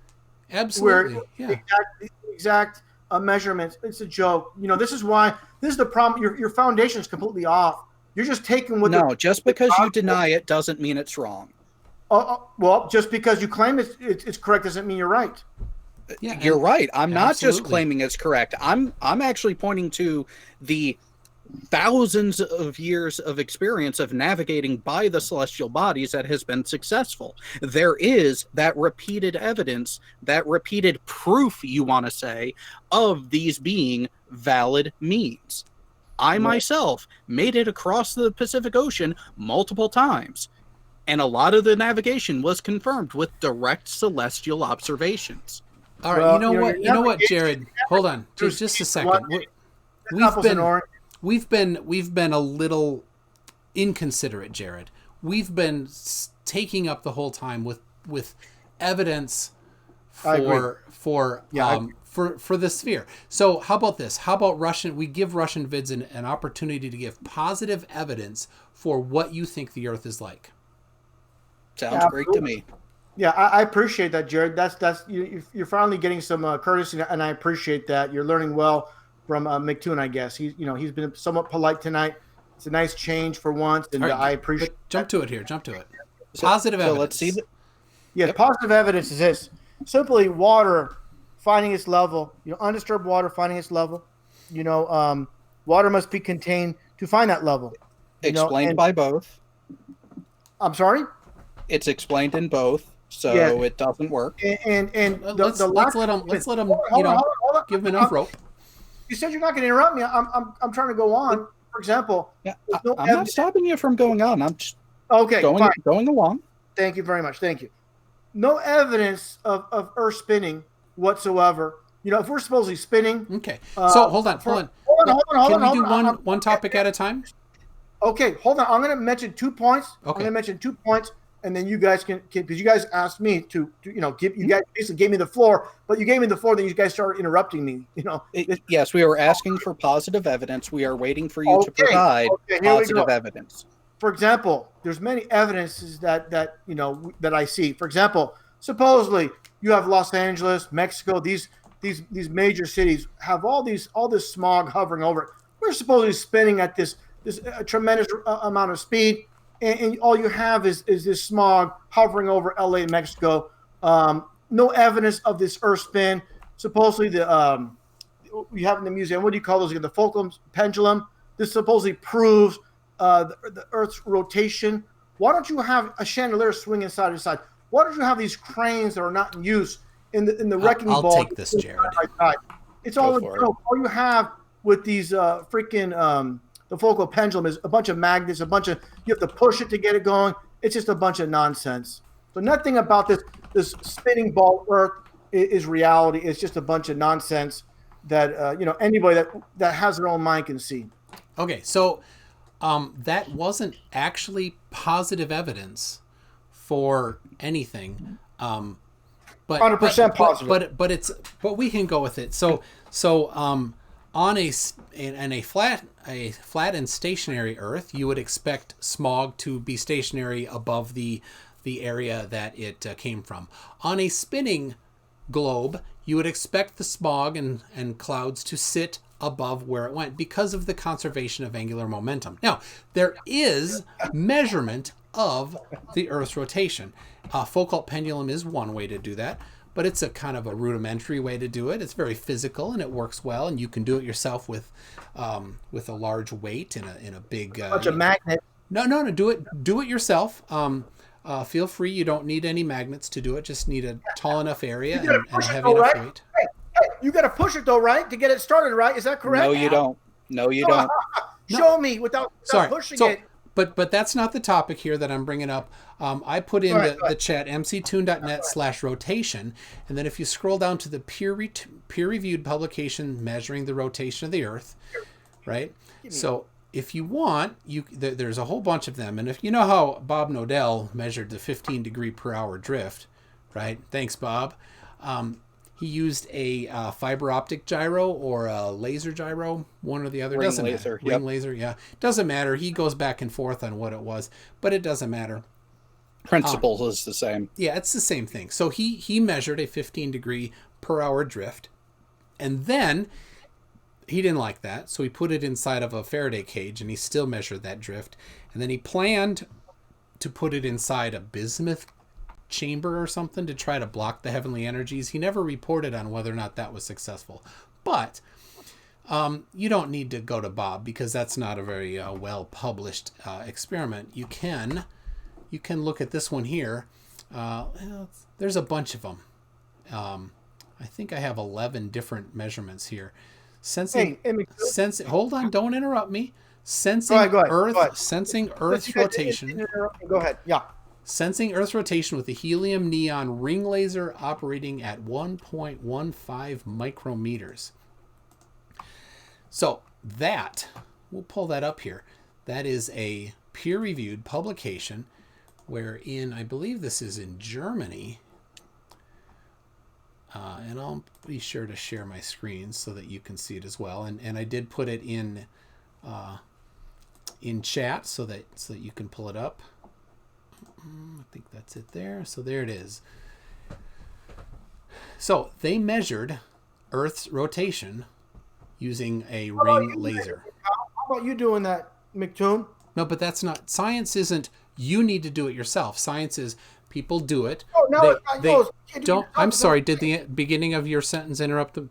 Oh, I got that wrong. Don't interrupt me. I forgive you. Go ahead.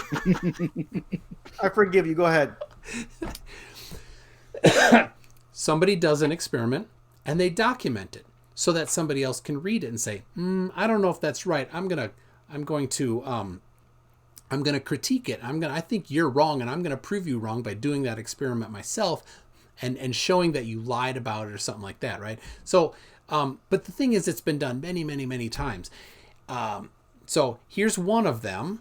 They used a neon ring laser, right, at a particular frequency, right? And most of these, they do them in a large underground chamber.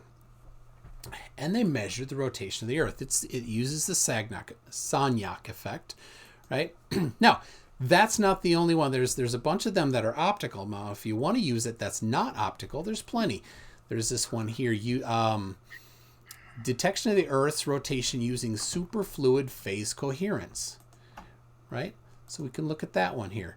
They put superfluid. It's cold. It's McToon, I don't mean to interrupt you. I just want something physical, something you can demonstrate, not a bunch of, again. Oh, you don't want like real science? Hacks. I want some real science, some demonstration. This is real science. It's turning. If you disagree with this, go ahead, read it, and tell them where it's wrong. Again, McToon, I'm going to explain this to you very simply and concise.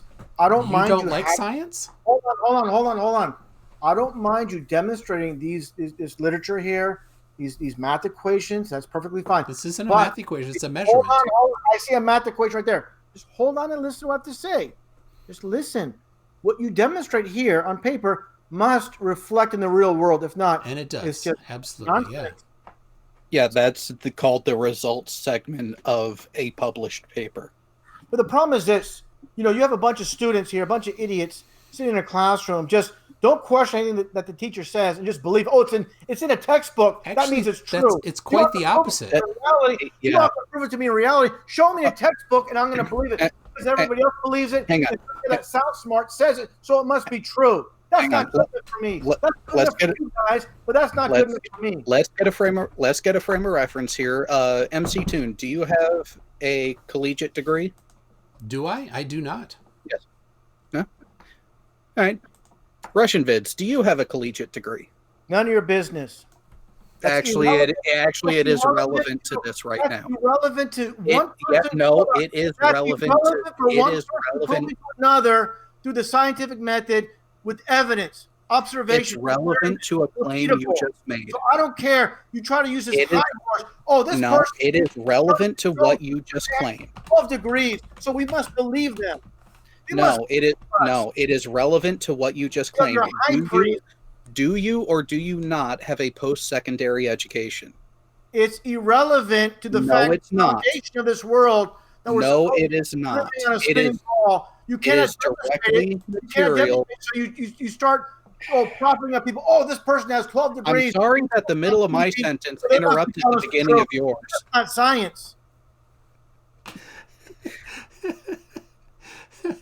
Would you like me to explain how my question is relevant, RussianVids? No, I know where you're going. This is the same nonsense. Really? So what was I talking about? Oh, you're talking about degrees and this and what's your qualifications and why should we believe you? No. You're already wrong. You are already wrong because I wasn't going to say anything about qualifications. Okay, then where are you going with this?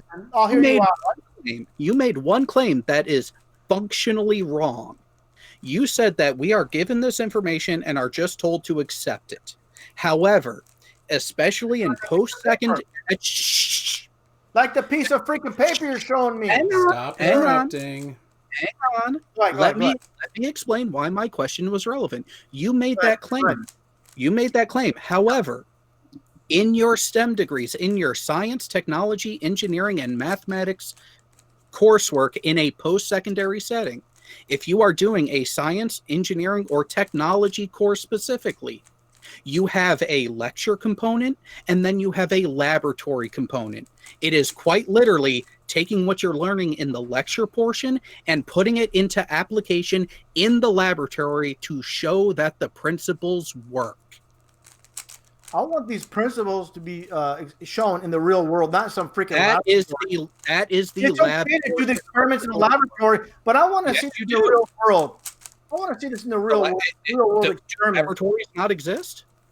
No, I said it's okay to do these experiments in the laboratory, but I want to see you. For example, you can have an experiment in a laboratory, proven supposed Earth spins. I want to see it in the real world. Show me something solid I can grasp. Show me, demonstrate something in the real world. Say, hey, here's your evidence that this freaking the ball that we're supposedly living on is spinning. Here's your evidence. All right, so museum that's freaking has magnets. You have to push it to get started. No, you do not have to push a Foucault pendulum to get it going to show what it actually is. Why is it when we look at the chandeliers, why aren't they swinging back and forth? They're not large enough. Okay, how about we get the largest chandelier we can find? We'll start swinging? Over time, yes. How large does a chandelier have to be to start swinging? Do you really want to know? What's it made of? Anything you need to make it swing back and forth. See, in order to answer your questions about what dimensions does it need to be, I need to know what. I need to know how tall. I need to know the fixture that it's going to be attached to. There are a lot of details that go into answering your question that you do not have. Okay, Jared, I'll make it simple for you. Welcome to engineering. Any size, whatever you want to do, just build a freaking thing and demonstrate a chandelier swinging side to side. I don't care what size you make it. You can get your own freaking tools. Go to Home Depot, go to Lowe's, do what you need to do. And without pushing this thing, show me how it demonstrates that the freaking supposed ball earth is spinning. Do that and make a video. And you show me that. Are you going to pay for it? Yeah. Are you going to pay for it? You're not going to like the bill. What, $30? All right, so here's the deal. Jared, we fell into his trap. He did not provide evidence of flat Earth. Correct. And then we provided evidence. That's all you need, pal. Hey, stop interrupting me. No. Stop interrupting me. Hang on. I'm getting you freaking views on your bogus. All right. We had the same number of views before you showed up, RussianVids. So while you are sitting there muted, I would like you to think about this question. And when you come back, I would love a direct and concise answer to it. Can you please tell me what it means to provide positive evidence for your own claim?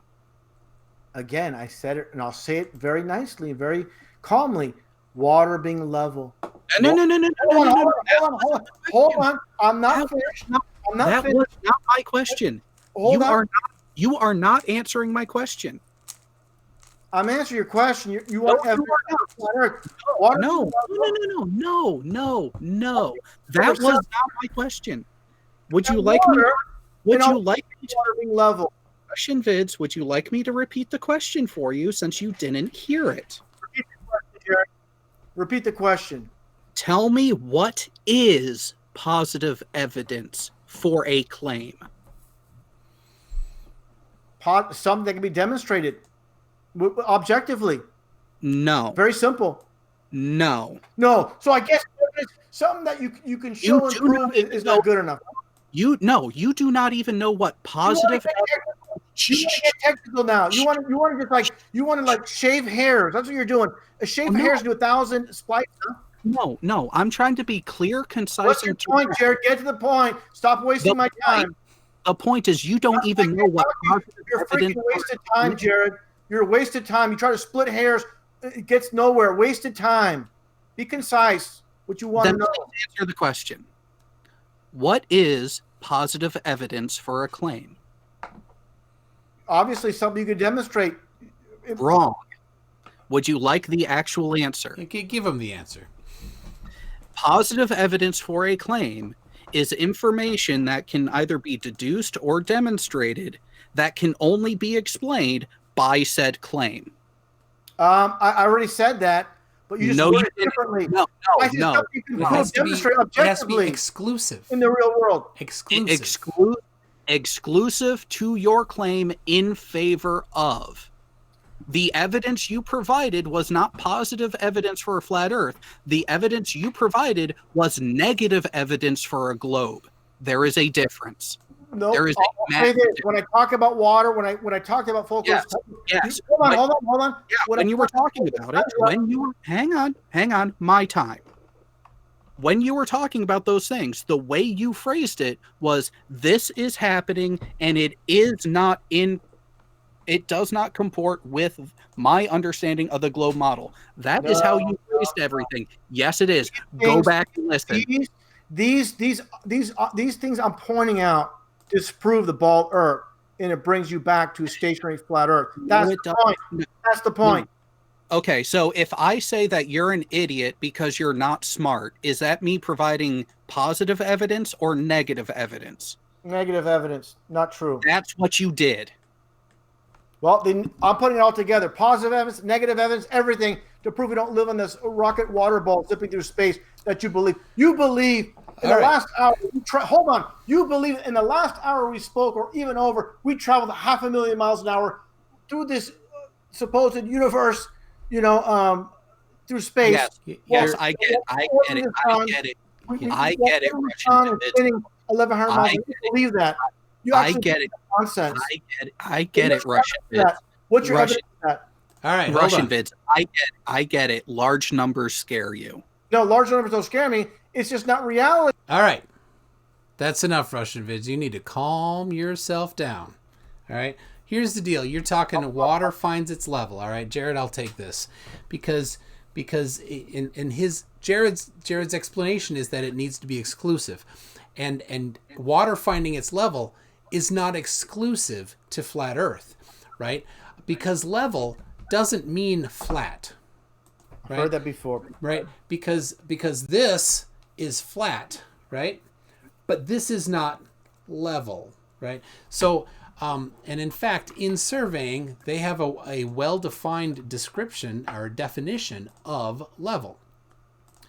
And I'll bring that up for you. This is from 1822. You can pull up the more recent version if you want, but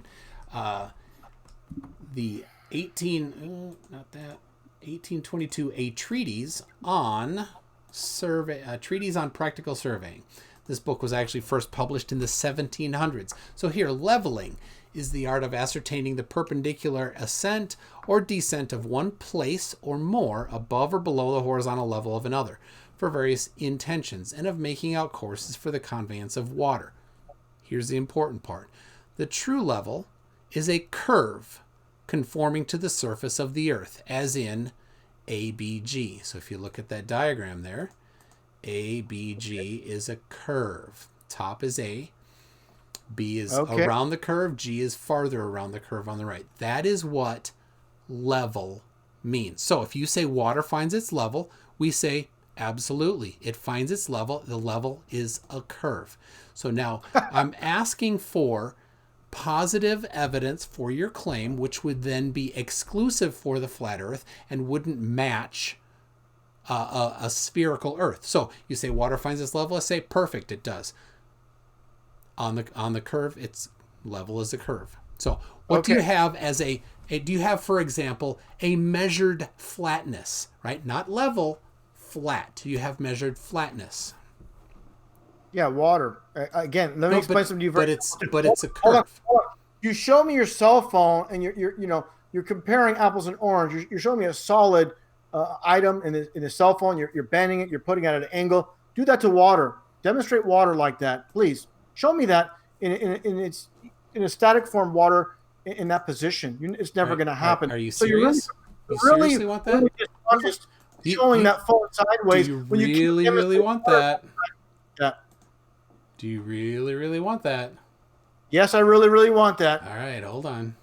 I'll get it. Static, not moving, not taking a cup like that jerk Steve McRae pouring water from one cup to another.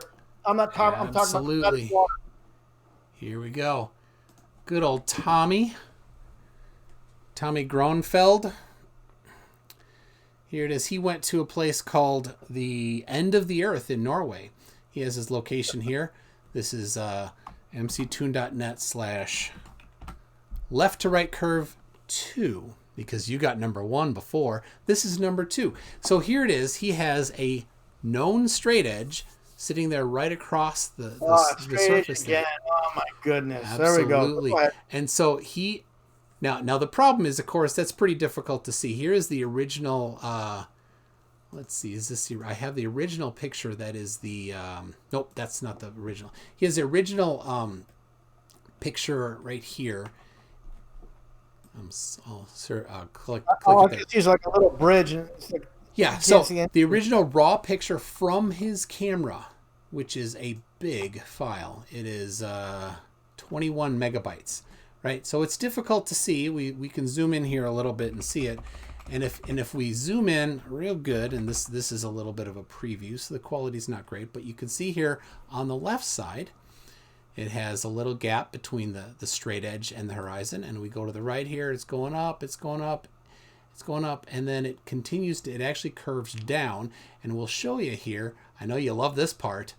Look at that. There's a curve right there. It's not much because he's right above sea level here, so the curve is very faint, but it is a curve. So you asked, hold on, you asked, I provided.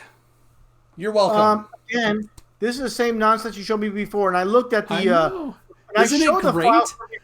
No, I'm not talking about the before. I'm talking about Tommy's right here. And if you want, I will. Here, tell you what. I'll put it in. I'll tweet it out to you. How about that? Let's see, RussianVids. Where are you at?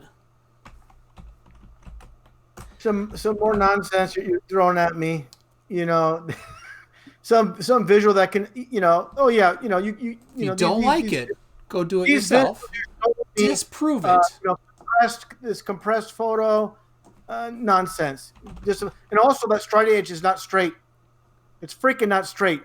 What the hell's up with that? Do you have evidence that it's not straight? Yeah. And so here's what happens when I can see that straight edge is not freaking straight. Yeah. Side, forward than the right. It's a good observation. So here's the deal, RussianVids. Every camera has some amount of distortion in the lens. So this isn't about what we see. This isn't about the visual compression. This is about the actual distance between the straight edge and the horizon. Now, if you don't believe it, I posted the website. I'll send it to you directly. If I can find you on Twitter, I'll message it to you so that you can do your own research, because that's what all the flat earthers say. You take and you measure from the horizon to the straight edge all the way across there, and you plot it out in Excel, right? And then you do some line fitting to find out if that's straight or if it's curved. Not the visual that we're seeing on the screen, but the actual distance between them, and you numerically plot them out. And you find out, because you care, right? You find out if that's got a curve or not, right? That's how you disprove this. Deviation with your freaking straight edge is not very. You should call it a curve edge or a slanted edge. It's not a straight edge. Yeah, that thing is a joke. You're showing me is a freaking joke, McDoon. Yeah, you didn't listen to me though. What's the definition of research, McDoon? What's the definition of research? I'm sorry, you didn't seem to listen to me. What you need to do is a bunch of nonsense. You find the difference, the pixel count between the horizon and the straight edge, all the way across. Every 10 pixels, every 20 pixels, whatever. You plot it out, and you do. Right? Hold on, stop interrupting me. This is where, like adults let the other adult talk for a while, right? So what you do is you measure that distance. I'm covering it again, but you seem to not have heard the first time. You measure that distance between the straight edge and the horizon. You go all the way across, you get them, you plot them out, you do a line fitting curve on that. You find if it's a curve or it's straight. That is how you do it. So this optical compression we do so we can see it, right? You go ahead and you do the actual measurement. Because I know you're going to reject it if I just show you, because you've just rejected this, that the original 21 megabyte. You try to worm your way around it. Yeah, but you still miss it. That is visually. This is a bunch of nonsense. I'm looking at this, and it's insulting for you to over your push head, this dude. the curvature of the earth. Measure the distance. The straight edge that's freaking crooked. So now, crooked. Do you have evidence? Hold on. Pour some water in that straight edge. What's going to happen? It's going to roll to the freaking left, won't it? Yes, it will. What you're seeing is. What you're seeing is the camera's not perfectly leveled, which is fine, and that there's barrel distortion. Nonsense! I can't believe these morons in your chat box are like little freaking cheerleaders at a Backstreet. So now, concert. Do you have measured flatness? Because you keep going back, and all you do is you say water finds its level, which is not an exclusive claim. So, do you have measured flatness? Yeah, in everyday life. You fill up your bathtub. You fill up a swimming pool. Okay, and none of that is exclusive. So, what do you have that's actual positive evidence? Water is different. It's totally different substance. You're comparing apples and oranges when you're holding your freaking cell phone sideways, and that's the freaking joke. Do you have measured flatness? Measurement of the flatness. You get a measure. With the carpenter, what do they use? A leveling tool, leveling device. Okay. Does it lie? No, it doesn't. Okay. But that's is that? Do you have a 700-mile long level? By the way, McToon, I don't wear glasses. You do. Get your glasses fixed, pal, because that's not freaking level. That freaking straight edge. What a joke. You mean it's not straight? Not straight, not level. It's not nothing. Okay. Again, you seem to be running away from this. It's not the visual. It's the distance between them that feel free and go and measure and prove me wrong. Prove that that's flat. That the difference between prove your claim. Hold on. That difference is straight, not a curve. I'm sorry, McToon. This is all right, really so now, degenerated down to do you have garbage. Measured flatness? Yeah, like I said a million times, fill up a freaking bathtub. It's gonna be freaking level. But again, we went over that. Level is not flat. Again, you could compare your cell phone held sideways, tilted. That's not a liquid. That's a solid. No, so you're making a comparison with a solid to a liquid. Is not flat. Show me water bending. Show me water curving in its natural state. I just did. No, you didn't. That was just nonsense. I also showed you how water never rises to eye level. You know what? Which is the front to back curve. Listen, Nicktoon, the more I talk to you, the more I realize you're dishonest.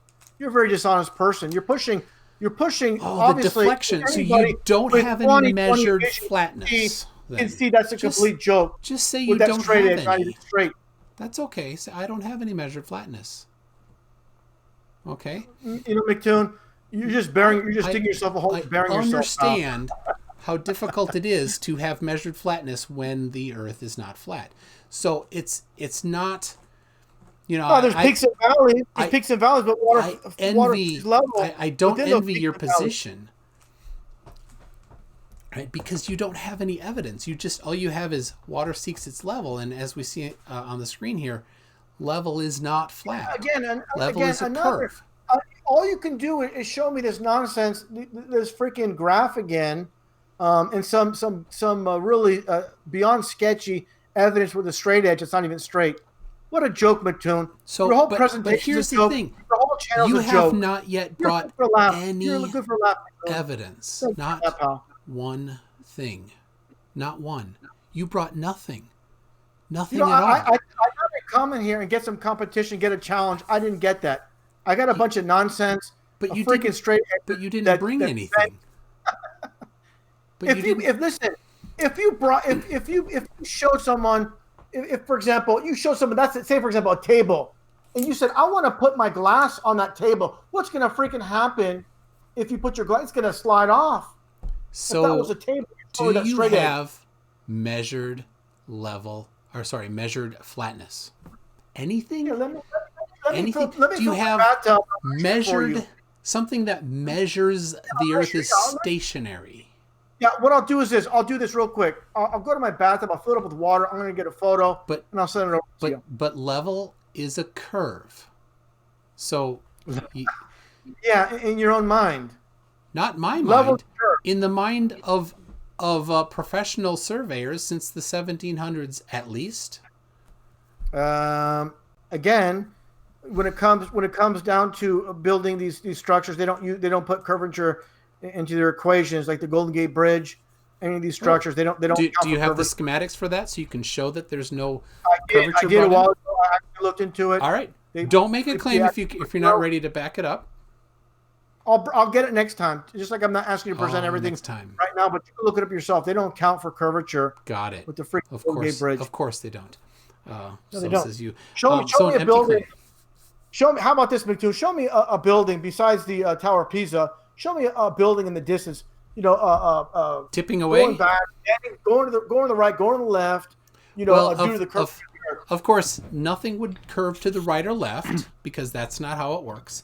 They would tip away from you, but at 69 miles, it would tip away 1 degree. Which can you see a 1 degree tip at 69 miles away? So when we look at again, do you think that from 69 miles away you could see 1 degree of curve? Let me put it simply. No, just yes or no, please, to start that. Because hold on. Because I gotta do this one here. Pull it out of thin air. You say the 1 degree, but prove it through science. Prove it through science. Why is it water? Okay, if it's 1 degree off at that distance, why doesn't water rush to that level? Rush there. Because that's not because it's equipotential. I hear a faggot. You cannot disprove the Earth by not understanding it. Oh. Well, that is awesome. Hang on. RussianVids. That water should rush that down to 1 degree. RussianVids. I got a question for you. You want to see two fixtures actually leaning away from each other due to the contour of the Earth? I didn't say leaning. You see, this is the thing is, you think you're very clever. You're not. No, I'm making sure I understand. I am making sure I'm I am making sure that I am understanding your question properly before I answer. You don't understand anything, Jared. You're like Magoon, just complete buffoons. Again, working like a Foucault's pendulum. I didn't say leaning. What did I say leaning? You said leaning a whole bunch about the tower, the buildings. I'm not talking. Listen. See, this is the thing: is you're a pure idiot. You don't understand what I just said. We can only go by the words that come out of your mouth. I said I want to see a chandelier or even a wrecking ball. Say, for example, a wrecking ball that's not in operation. Why is that not freaking swinging like a Foucault's pendulum? Do you think that it should? Why do you think that it should swing? Because the supposed experiment showing or supposedly proving the rotation of the Earth, the Foucault's pendulum in museums. But that's not how it works. Well, hang on. It's a misunderstanding. Magnets, they freaking have to push it to get it started. Hang on. RussianVids, I have a question. Hold on. No, Jared, I have a question for you. What is chandeliers? I have a question.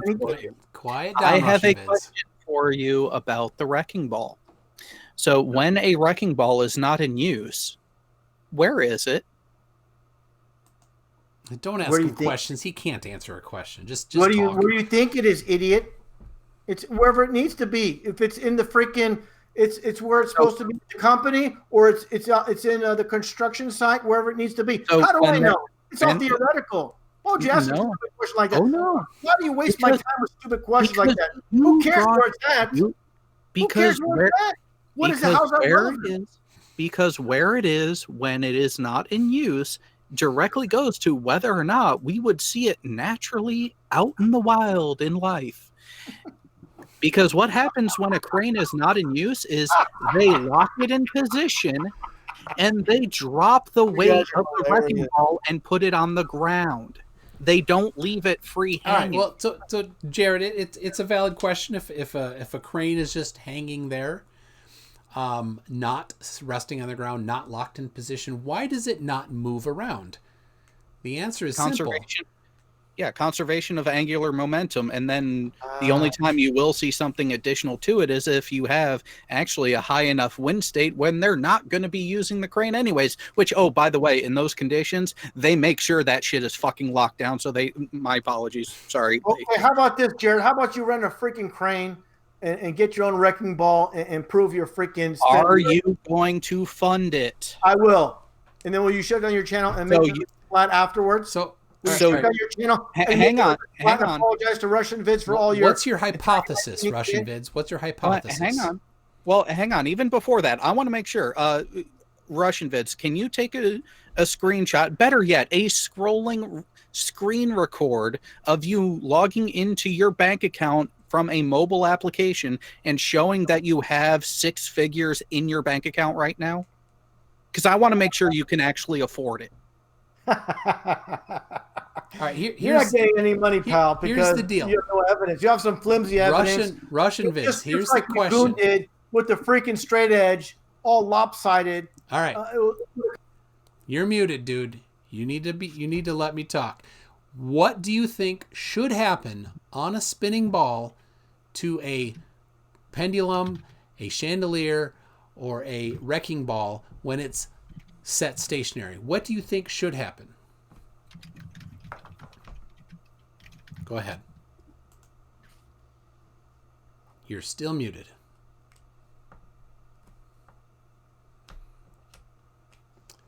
Are you just ranting?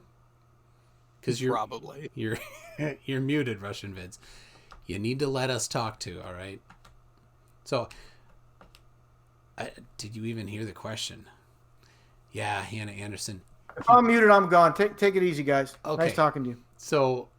So here's the question for you. So he mutes himself. He muted. Oh, he left. All right. There was the rage quit. So, all right, here's the deal, RussianVids. Conservation of angular momentum suggests that a wrecking ball will stay still when you don't pull it back and let it swing. It should not be moving. So the fact that it doesn't move isn't proof that it's that the Earth is stationary. It is evidence that angular momentum is real and that basically Newton's laws happen. So yeah, and RussianVids, you don't need to be insulting people. That's pretty disgusting. So I'm glad that you rage quit. You brought nothing, no evidence. You said water seeks its own level, which is fine because level is the curve conforming to this outside of a sphere. You said, let's see, how come the smog over cities doesn't move? Conservation of momentum. 33 is not getting on. He has requirements to get on. You said why doesn't a pendulum or a chandelier rock? And in extreme circumstances maybe it can, but the deal is it should not. So it's not an exclusive claim. It's not evidence that it's not moving. It's evidence that conservation of momentum is real. You brought nothing at all. You don't know how big the Earth is. You don't know how high the sun is over your own model. You don't know the distances between anything. You don't have any measured flatness. You don't have any measured stationariness. You don't have anything at all. And sadly, I don't either on my Flurf bingo because I was waiting for you to say pressure without container, and I would have had bingo. So, and yeah, I didn't have any other close. You didn't say compression. You didn't say see too far. I mean, you kind of hinted at that with the Chicago skyline thing. But anyway, it's been good. I need to get moving here. I can't believe RussianVids is so like he brought nothing. He's gonna go say that he won, but he brought absolutely zero. Well, it's easy to claim you win when you don't actually answer any of the questions that are put to you. True. He can't answer questions, and it's tough. He is his skill is nuh-uh, and not answering questions. So, well done. You excelled at your skill, RussianVids. And 33, don't bother asking to get on until you've accepted that you're going to join the Pen 15 Club on camera. So, yeah, he brought up a carpenter's level. Ask him about the bubble in the level. The bubble in the level, of course, is not. I don't have one right here. Is not flat, and it's not. But it doesn't matter. Do you have a straight edge that's 700 miles long to measure the? No, you don't. You have to use other methods to find flatness or curvedness, such as professional surveying, like in the document I share there. So, yeah, his killer evidence is a bathtub. So if you had an instrument precision enough to measure the curve in that bathtub to definitely find out if it's flat or curved, then you could. But that's a pretty high level of and you would have to wait hours and hours and hours after it was filled. Well, you could take the averaging. So, all right, that's all I have for today. Thank you for coming on, Jared, and I had fun. It was started with a flat earther running away, and it was fun in the end to have RussianVids try to defend his model, but really bring zero evidence. So he was blinded by non-science. I will say this for RussianVids. Next time you want to rush headlong into a conversation like this, don't trip on your way in. So, well, everybody, thank you very much for coming. If you like this, like and subscribe. If you think I was wrong, comment about it. Present some evidence, though, because so far, no flat earther has done that. So, and Jared, anything you want to say? Thank you for the experience, because that's all about. I'm willing to call it at this point. Oh. It gave me ample reason and opportunity to laugh, which I've needed. So thank you for that. And everyone out there, if you're here and for some reason you're not subscribed yet, what's wrong with you? Yes, thank you very much. So next week I'm planning to be on FTFE's channel with Alex Morelos. Sorry if I got that wrong. Maybe. So, debate with RussianVids. Oh, you're already getting it from Mr. Clive Wells. Thanks, Casper the Ghost. Clive Wells? You mean Clive Wells from the live chat? Oh, he's pulling back the Casper reference from a couple hours ago. Sorry, I'm in Minneapolis, and I'm from Northern Europe, so. So let's see, what do we call this? Debate with RussianVids with special guest AT2 Productions. All right. Thanks, everybody, and we will see you next time.